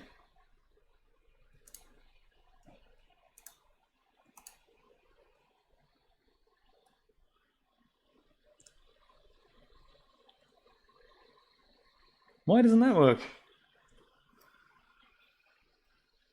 How interesting.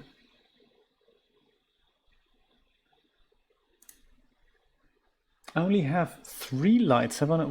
What? Auditorium? Right, that's it. I'm starting afresh. Let's select them. Delete all of them. Start again. Clean slate and all that.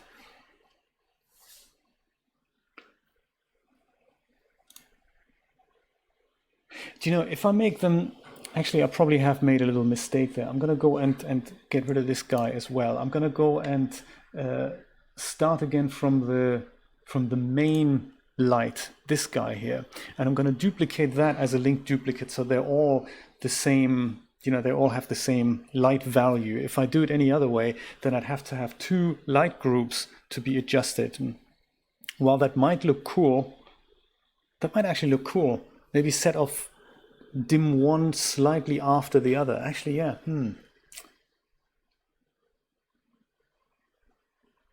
Actually, yes.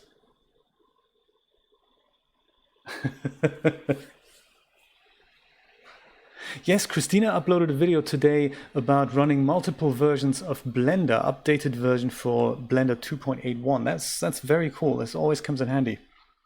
I'm going to do that. I'm going to have 2 rows of lights that are differently dimmed. Let's do that. Okay, cool. So light, point light happens there.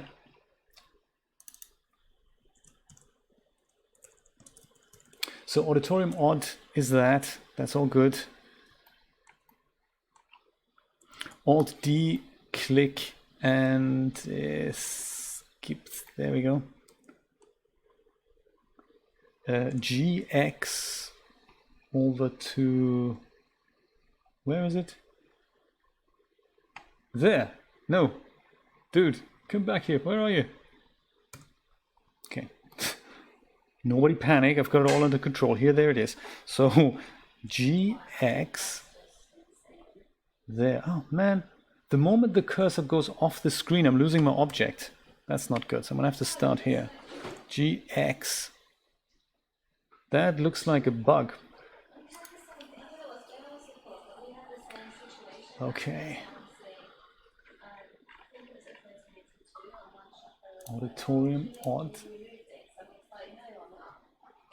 Select both. There we go. That's cool. Alt D, X, G, Y. Put you guys here.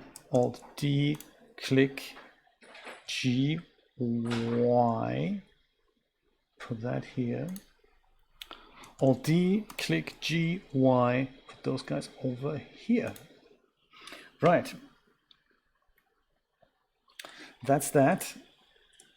Let's have a quick look what this does with the default light intensity to a render. If we were to render this now, just in the viewport here, I'm going to go save this as maybe it's over there. It's at the bottom now. Okay, that's cool. The plus still works. Save as.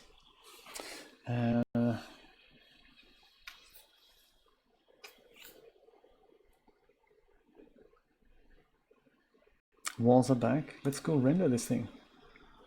Look at all the lights.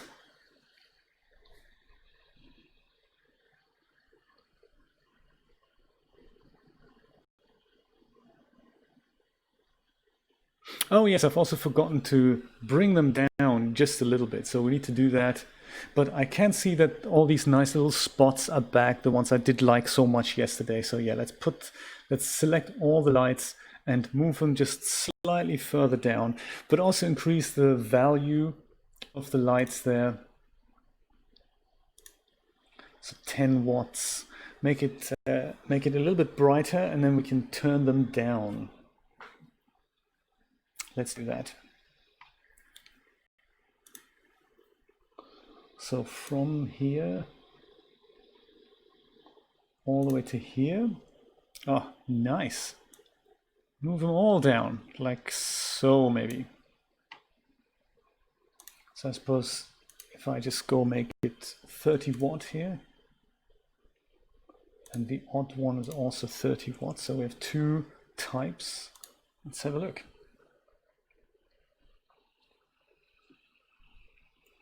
Oh, again, does it still do that? Oh, maybe it's set to CPU rather than GPU. It did that before. It wasn't quite. Well, no, it's set to GTX. There we go. Yes, it does kill the video feed. Crazy. Could render with the regular CUDA here. Oh, actually, also, was it selected properly? That's the other thing. Cycles GPU, yeah, okay. What do you think then, though? Is this too light? I will tweak the light temperature so that we have it a bit more orangey, but it's probably going to be enough if we enter the room like that, and then we dim them both.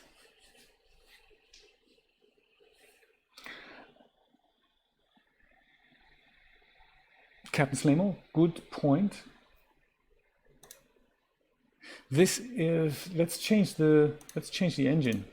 Put it to Eevee and then have a look at the Eevee rendered viewport, just out of curiosity. Yes, it does. Look at that. So Eevee also shows you the light objects. So that's very, very cool. So we can literally preview the lights in Eevee. That is, thank you for bringing that point up, because that means we now have real-time adjustment options. That's actually, thank you for bringing that up, Captain Slamo. That's good. Maybe it's a little too bright. Yeah, I agree with you there, Dreamlab. Let's make them orange. That helps a little bit. So like a yellowy orange thing. Maybe that's a bit too much. Look at that, real time. Oh my God, it's happening in real time. This is way cooler.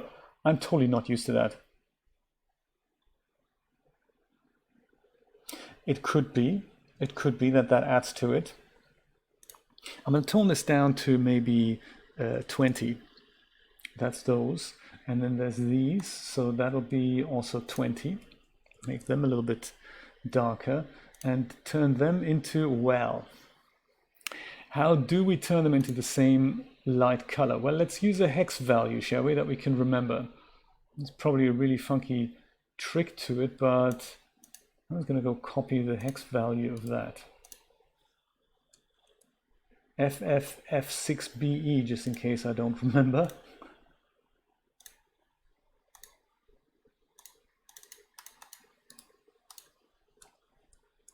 There. Ha ha ha. Neither my Dreamlab, but well. think I've got it. It's the same value in both now. Do you know, I didn't mind 30 so much. Let's make it 25. Let's make it 25. And then of course, so now the real interesting bit is how do we make that light dim? This is maybe a little bit too yellow. Let me see what that looks like in cycles. It'll look just the same. Maybe it's just a bit too yellow. So I think I like it warm, but let's turn it into that.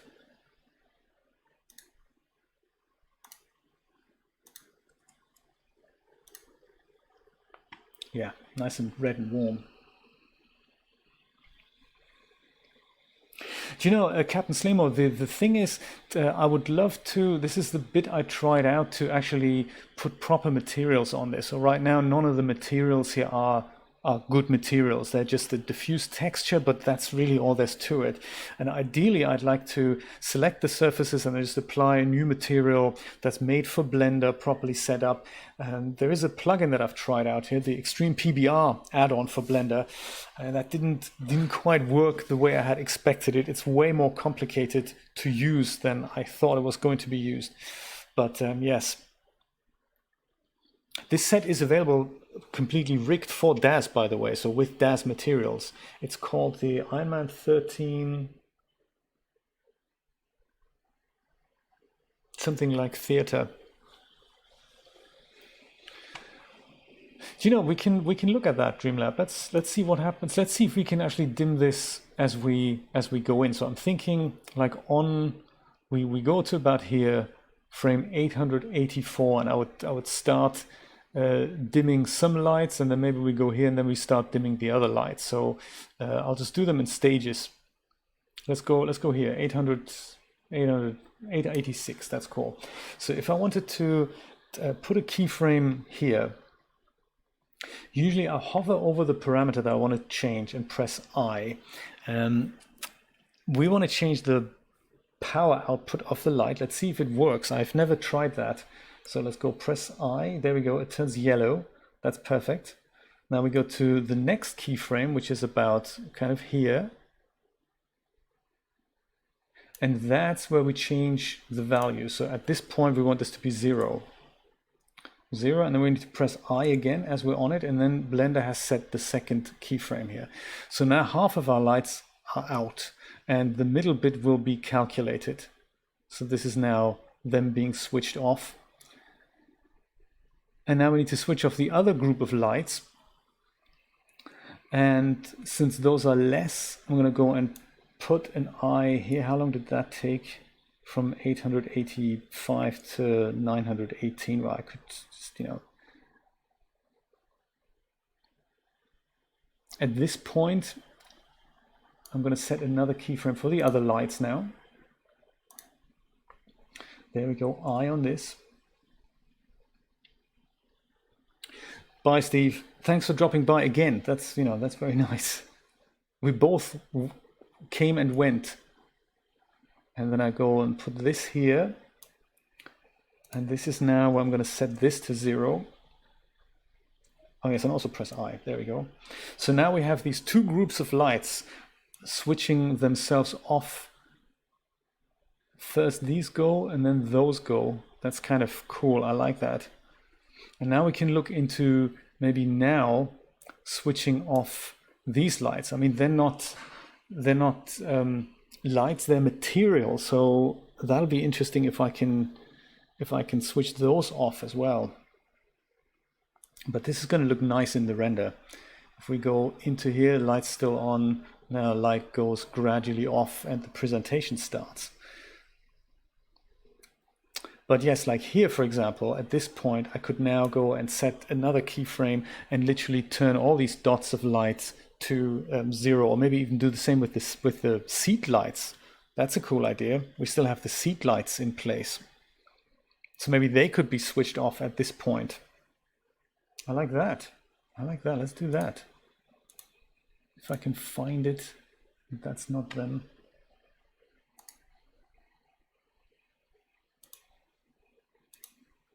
these lights here. Floor lights, perfect. So floor lights, let's set an eye here, and then just go move it here. And at this point, we now go and set this to 0 and press I. This is fun. So now the seat lights are off as well.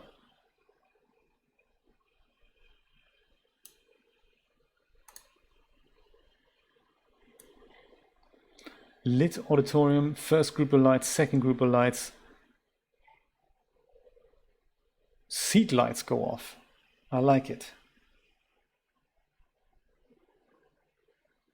Subtle details. I like it.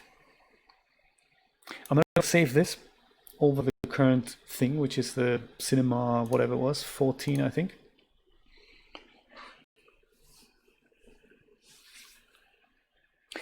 And this is kind of the new thing for me now. I don't know, I'm pretty sure it works, but I've never done it. These things are emissive surfaces. Those things that are now still light. So I think it may just work the same way. We just go into the shading tab.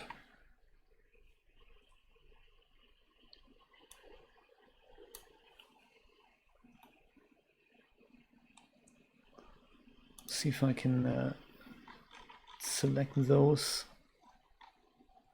guys. Now this is the plasterboard thing. Speaker grill. Is that it? Yes, I've just cranked up the emission value to white here. So this is kind of new. Let's see if this works. All we need to do is turn that to black, and then that should switch off the lights.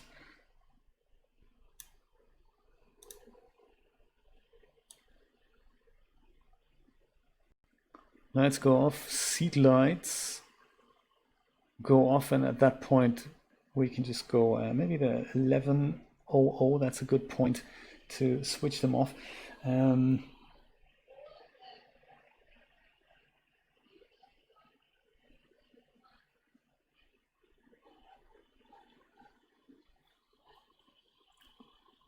Do you know, yes, that's what Eevee does, Dreamlab. That is just so cool. So then the Eevee shaders should follow the, I say, you know, should follow the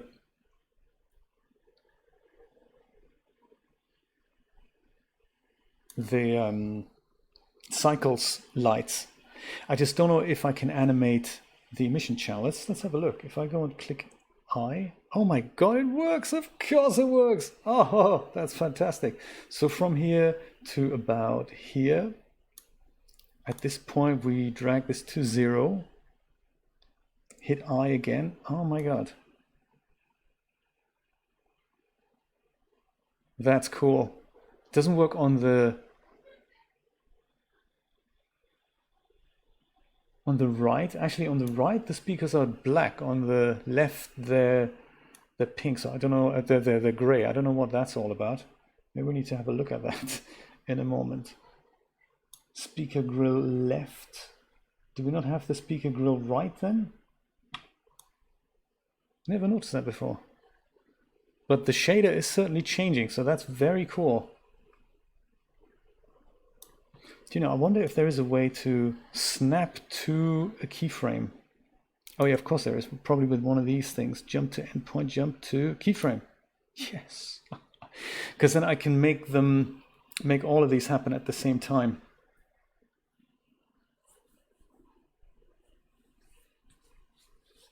Indeed, that's exactly my plan. So I'd like to use this sequence both for the JPlays streams as well as for these 3D streams. So once I'm done setting it up, I want to replace this intro sequence with 3D Shenanigans, replace the outside where it says, you know, the outside of the theater, this thing here. That'll be replaced with now showing 3D Shenanigans. And then there's one other little texture, which is this one here. That is also going to be replaced with the 3D Shenanigans. And then we have 2 title sequences with maybe different music or something, but the gist of it is still the same. And yeah, that's the idea, exactly. Still takes a ton of time to render, but still, I think it's worth it. It's a nice little project. Let's see if we can, how we can select the speakers on the right here. Speaker grill, that just called speaker grill there. Interesting. Well, let's hit I on a different object here. And because I don't remember where the next keyframe is, I think I'm going to go and select this guy again. Move to that next keyframe. Go to that thing again, speaker grill, and turn that to black as well. And hit I.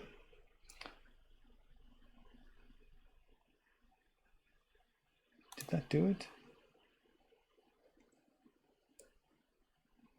It did, but I don't see the keyframe. I don't see the keyframe on the timeline.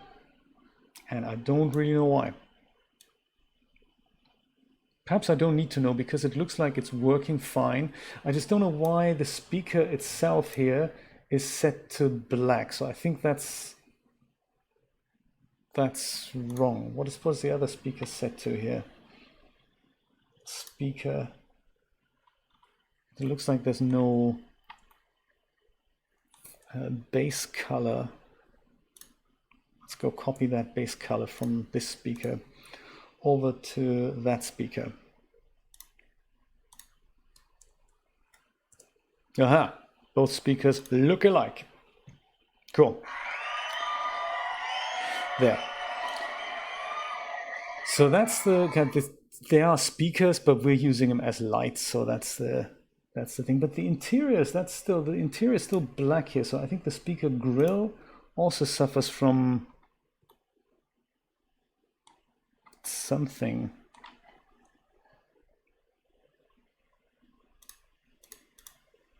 Yeah, because why is the interior black now?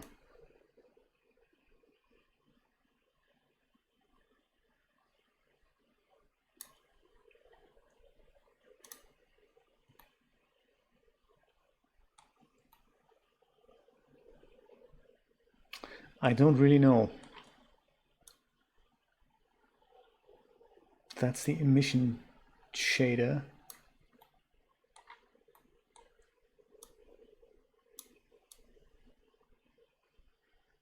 Huh.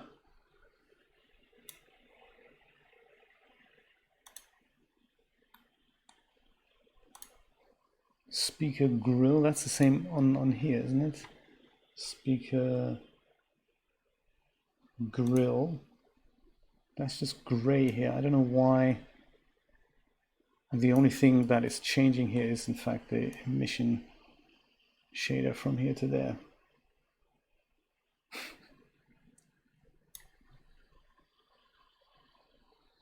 That does sound way too complicated, yes.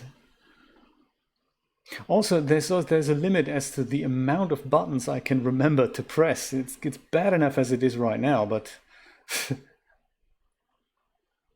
yeah, so this, I don't really know what's going on with these. Speaker grill emission is set to black, that's cool, but why is the... Why? Oh, because of the base color. There's something not right with the base color, is there? I don't think that's mapped correctly because the other one isn't actually mapped at all. So let's just go and take that out. And that is now, we're just going to make that the same gray as over there. That does the trick, doesn't it? Yeah. I guess the speakers had a texture on the grill, but since we're not using them as that, yeah, this was it. Base color black. Let's just go get rid of that. Cool. Ooh. Yes, it was a texture. That was it. There was on this side there was a texture which was black, and on that side the texture was missing. So that's the mystery solved. So I'm now I don't know why there was none associated here, but there was one here. So I just took it away. It's fine. Now they're just, you know, little lights instead of speakers. No one knew they were speakers in the first place, so that's cool. The only other thing I'd like to change now is now that our light objects on the ceilings, as soon as they go out, we still have these materials up here, and they're also a shader. So I'm going to make those turn off in line with the speaker so that they all happen at the same time. So that's another little shader tweak here. Let me figure out the correct keyframe. That's the first keyframe. Now I'll select this wall here, and that's the light. And there we go, that's the emission light, that's perfect. All I need to do is set a keyframe here. I'll go back to this wall so I know where the next keyframe is, like here. And at that point on the ceiling, I'm going to turn the emission strength also to 0, turning them also black. Is that a good idea, or should we leave them like 0.5 so that they're just glowing dim? Maybe is that a cool idea? Yeah, I think that's. Yeah, we'll just leave them like that so that they're kind of emergency lights at that point. Hit I. It's almost like the afterglow of these lamps. So very subtle, but I think it all just helps in selling it, you know.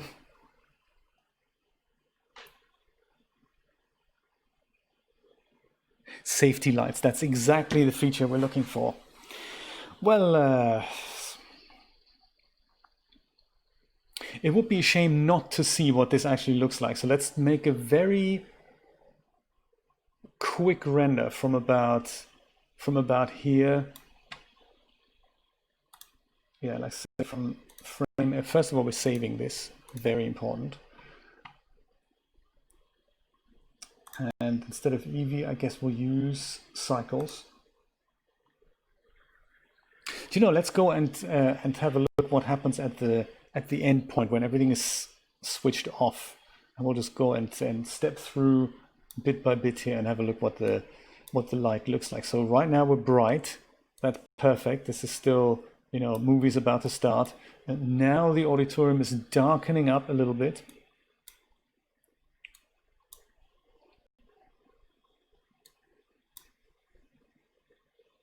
And by the time we reach J Plays, it's all, you know, it's literally that's the whole focus. Whatever's on the screen at that point is that focus. The seat lights are also off, so that's all dark. That is nice. Let's see if I can render a really, really short and quick animatic here. So let's do it with 50 samples. And we're rendering frame 800 to just after all these little light spots are done. Maybe here, maybe 1100 is fine. 1100. And the frame rate, we don't also necessarily need that. We can probably use let's use 24. And resolution, we're going to use 10% of that.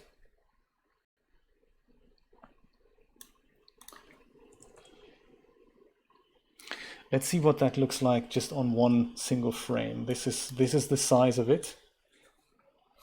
And it would still need... Oh, come on. How long to render?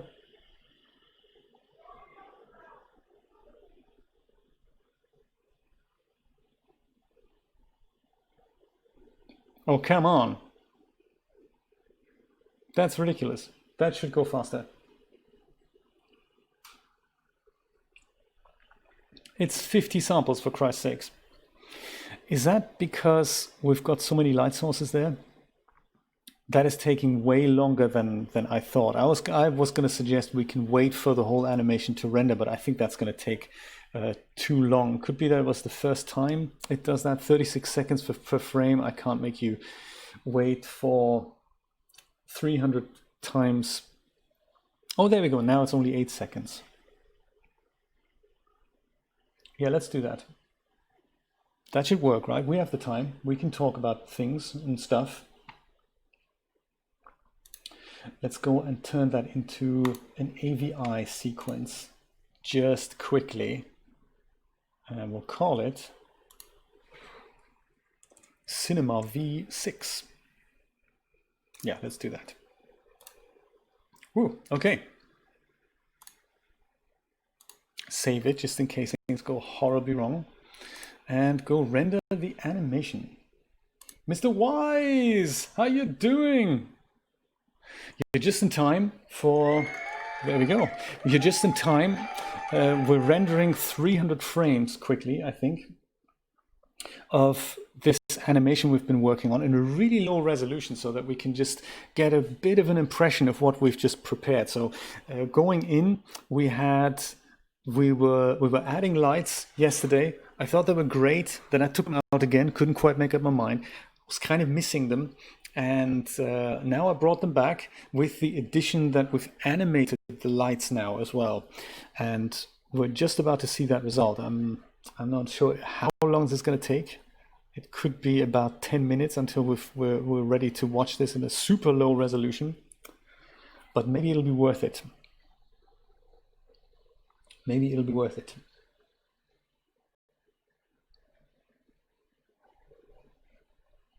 I could also increase the step. That is another cool idea. I could just increase the step that we render every other frame. I could have done that too, but I've changed the frame rate, so that should take care of that.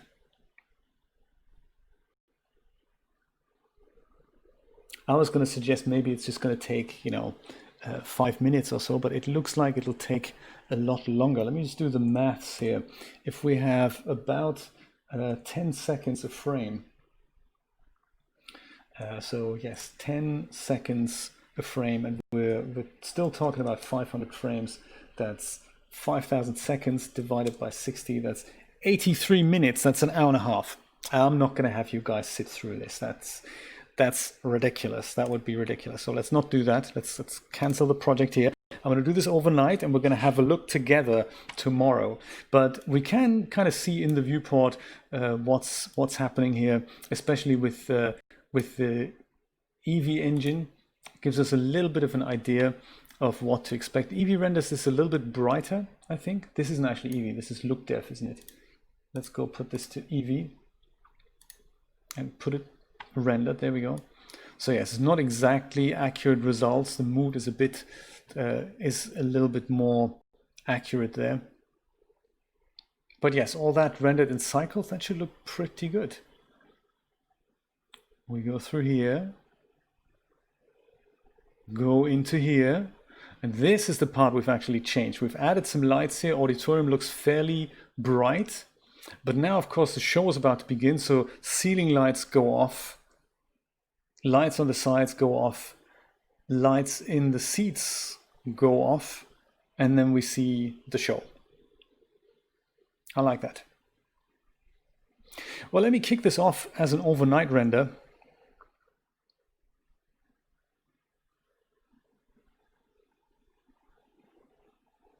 Yeah, lights go off. That just adds that little bit of extra pizzazz, and then everything goes off. That's perfect. That's perfect. Kudos and credit to Dreamlab for suggesting this. I really like the idea. I'm going to go render this out. Maybe we can. Should we try what happens if I render this out in Eevee? That's an idea. Let me try and render this out in Eevee. That's a good idea. I can even do that in 60 frames. That only takes 5 minutes. That should only take 5 minutes, and then we should be able to do this at a larger resolution as well. Let's try that. I think that's a good idea. Render the animation.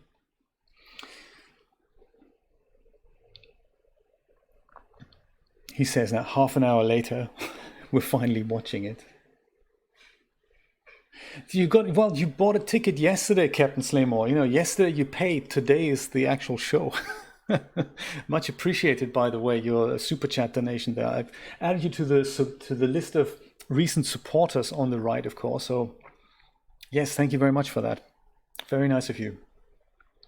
So Eevee can also be set to render slightly higher resolution than the preview resolution. Don't know if I can switch over. No, I can't do it while he's rendering. Hopefully still in the background. Yeah, he's still rendering. There is this thing up here. No, I can't switch it. Much like in Cycles, you can ask it to display a lower resolution in the render than in the preview, and I've set it to something slightly larger in the preview, which is why it's still Still taking quite a bit of time there. I'm after something faster. There we go. Viewport, we had 16. So I'm going to set the render to 16 as well. And perhaps make the resolution ever so slightly smaller. I do want us to have a proper video clip in hand. There, that should go faster. Come on, Evie. Yes, we can just about see it stepping through there. And the version I was showing up until yesterday in the preview, that was actually an Eevee render, and that took in 1920 by 1080. That was really fast. That rendered within 5 minutes the whole thing, so that was very good. But that was before I put all the light sources in. So all these lights, they add a lot of render time to the whole thing. Come on, Eevee, you can do it. That is what DAZ Studio is sorely missing. A really good real-time render engine. They're more like as a replacement to the one they're currently using, just regular OpenGL. But the trick has to be that whatever an iRay material needs to be set up as, that needs to be shown exactly like that in real time, just as a lower whatever lower resolution, less accuracy and all that. That's really what we want. And I think if they could make that happen, DAZ Studio could be a really good program. I mean, even OpenGL as it is right now is okay, but it just, the shaders don't look the part. That's one thing that they used to have back in the day when we only had 3D Light. And 3D Light and slow computers took forever to get this preview going. Back in the day, I remember in the Victoria 4 type days, a shader that was set up for 3D Light, that was before Uber everything, before the Uber skin surface shader and all that. An OpenGL render looked very similar to a 3D Light render. It just happened much faster. And then with the introduction of the Uber everything, literally all the OmniFreaker stuff, it became so difficult to preview a material in OpenGL. It looked much better in 3D Light than it did in OpenGL. And nowadays with iRay shaders, they look nothing like what the iRay render is going to look like in the preview, and that's a real shame. I think they should really do something about that. I was thinking about this, Dreamlab. I was thinking that was exactly the plan. I mean, there could, even if it's just simple animated characters, when we go into the hallway, there could be a couple or so that walks, and we could fly with the camera literally through them, and they don't have to be high res, could be like silhouettes or whatnot. But yeah, that'd be cool. They're walking in, the camera's kind of walking in behind them, crowd goes into the theater, cars are parking outside. And then in here, of course, there could be a few people sitting in the front rows already throwing popcorn in the air. And Rod has kindly offered his girls from TNA to be the audience. That'd be kind of cool. Yeah, we'll see where this is going. We can leave this up as a long-term project. We can keep refining the theater, put materials on, put people in and all that. That'd be kind of cool. I'd like that. I'd like to do that as well.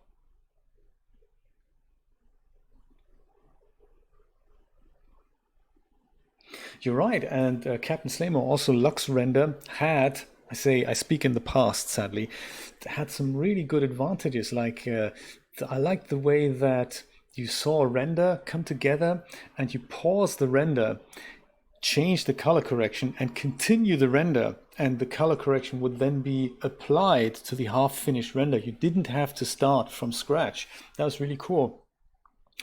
And we have something like that in iRay, but it's not as, not as well known, I guess, either. I did make a video about this. Let me see if I can find it. It's kind of cool that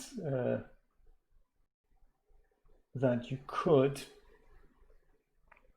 There is an oft forgotten tab there. I don't know if you've seen that video. There was an oft forgotten tab when you kick off a render, your iRay render comes up in kind of, the window comes up. There's on the left hand side, there's a tiny little thing that you click on and it expands a whole menu, and that allows you to do that as well. You can make adjustments while the iRay render is is working.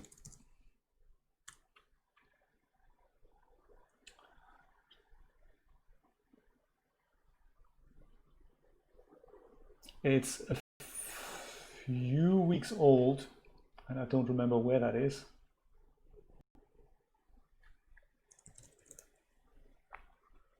See if YouTube can help me out here. Filter everything that contains render. Oh, because it's an upload. Oh, yes, of course.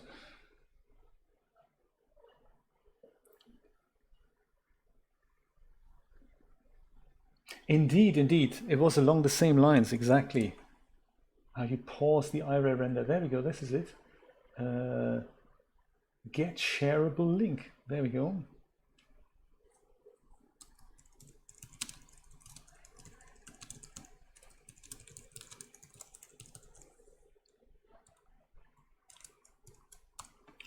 There. I think this is it. So one of the other things I'm planning for the future, and there's a whole other thing to the puzzle there. I'm planning to have this render in this kind of crowdsourced render farm called Sheepit Render. And the idea is that any one of us can connect their computer to the network, and then you send a blend file to Sheepit Render, and that then distributes frame X, Y, and Z to any computer around the globe that happens to be free. And therefore your animation gets rendered a lot faster. Even if one frame of animation takes 5 minutes, you've got like, I don't know, 1,000 computers to do that at the same time, and you go, it takes 5 minutes in that case, then that's very good, or half an hour. And the only thing that doesn't work in my case is that this thing here is a video. And when you pack everything into a blend file, video textures are not packed for whatever reason. I don't know why they can't change that, but yeah, that's one thing that still lives outside the blend file and therefore needs to be referenced. And I'm not sure how that works. I read an article that Sheepit also supports zip files, so I may be able to dodge something with that.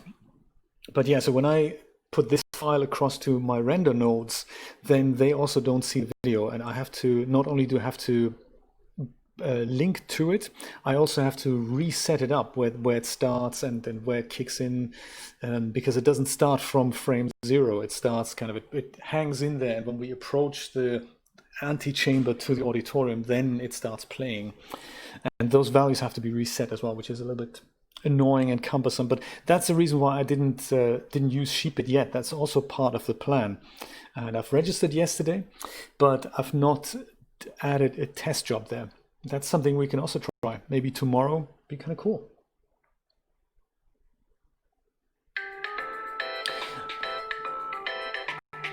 That's a spam call. Let's listen who it is. Hello. Please stop what you're doing and listen to this very important message. In the next few seconds, I'm going to give you access to some information. Really? Sorry, by that time I already hung up. Sorry, that's what a shame. Unbelievable, isn't it? What these people do, I cannot believe it. It's hilarious. Please stop what you're doing. Do not hang up. That's my favorite. When a phone call begins with "do not hang up," as if that's the immediate impulse that you have. Pick it up and instantly hang up. Unbelievable. What is our world coming to?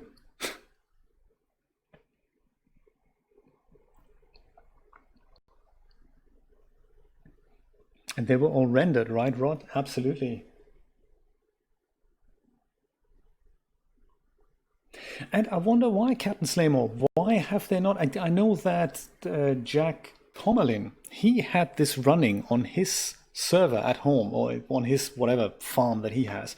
He had this running, and he was asking for beta testers, so kind of testers who say, hey, give me a couple bucks and you can use my thing using this what do they call it again? iRay server. That's it, isn't it? iRay server, that's what they're calling it.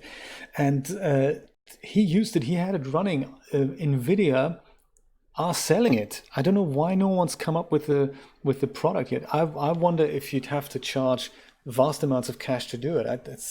But it's one of those puzzles I have about DAZ. You know, they think, oh, let me bring out a new version of the Genesis figure every 2 years, and in between I'm going to give you 50 new different morphs, and that is really all they can think of. That's the business model, and sell content. That's it. That's it. They really, I don't think they can think outside the box. I don't think that's in their DNA. Now they're coming up with VR avatars. What is going on? Now, has this saved now? Or do I have to do, whoops, anything else here? That was on somewhere on my desktop, I think. It was in here, and then it was in, was it in here? Cinema V6. I was in okay, that's somewhere else. It's in here, and it was in here. There we go. So that should be that. Yes, there we go. Nice. Lights go out and boom. Okay. Okay, we have it. We have it. Yes, so this is the Eevee render now. Come on, Eevee. Can you repeat that? Yes. Let us watch it repetitively. We go in, lights dim, seat lights dim, side lights dim. Yeah, look at that. I can't wait to see this in context in the cycles render. But even just an Eevee, you know, it's actually very cool, I must say. Just for a laugh then, what does a really, really high-res Eevee render look like? I don't know if it ever gets any better, but if we just say, well, make it 200 samples, what does it look like then? Let's find out, shall we?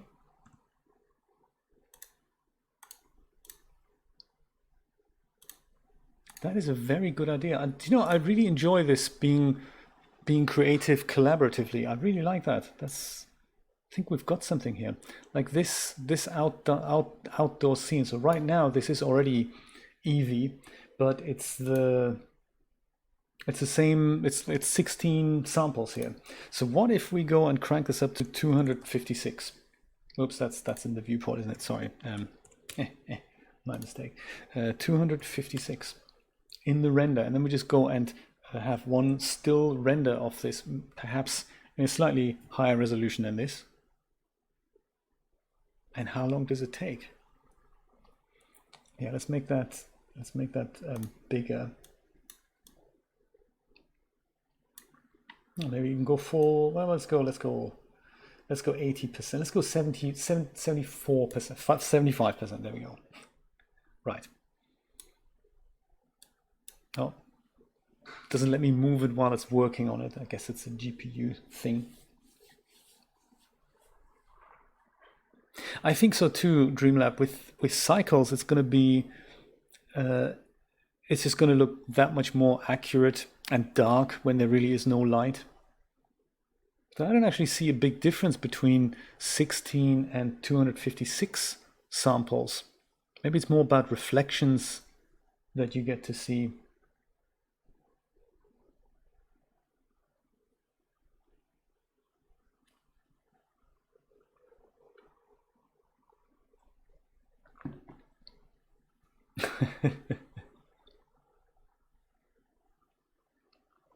Well, you're very welcome, Captain Slaymore.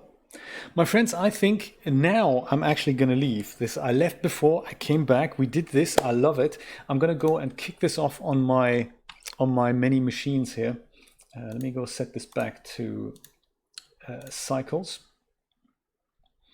And let's go and have a look at that interior one more time. And then I'm going to go and sign off for today. Thank you so much for joining in, for dropping by, for hanging out. Let's see what we can do tomorrow. And hopefully get a look at this rendered overnight in cycles on all my 3 computers. My friends, now I say goodbye.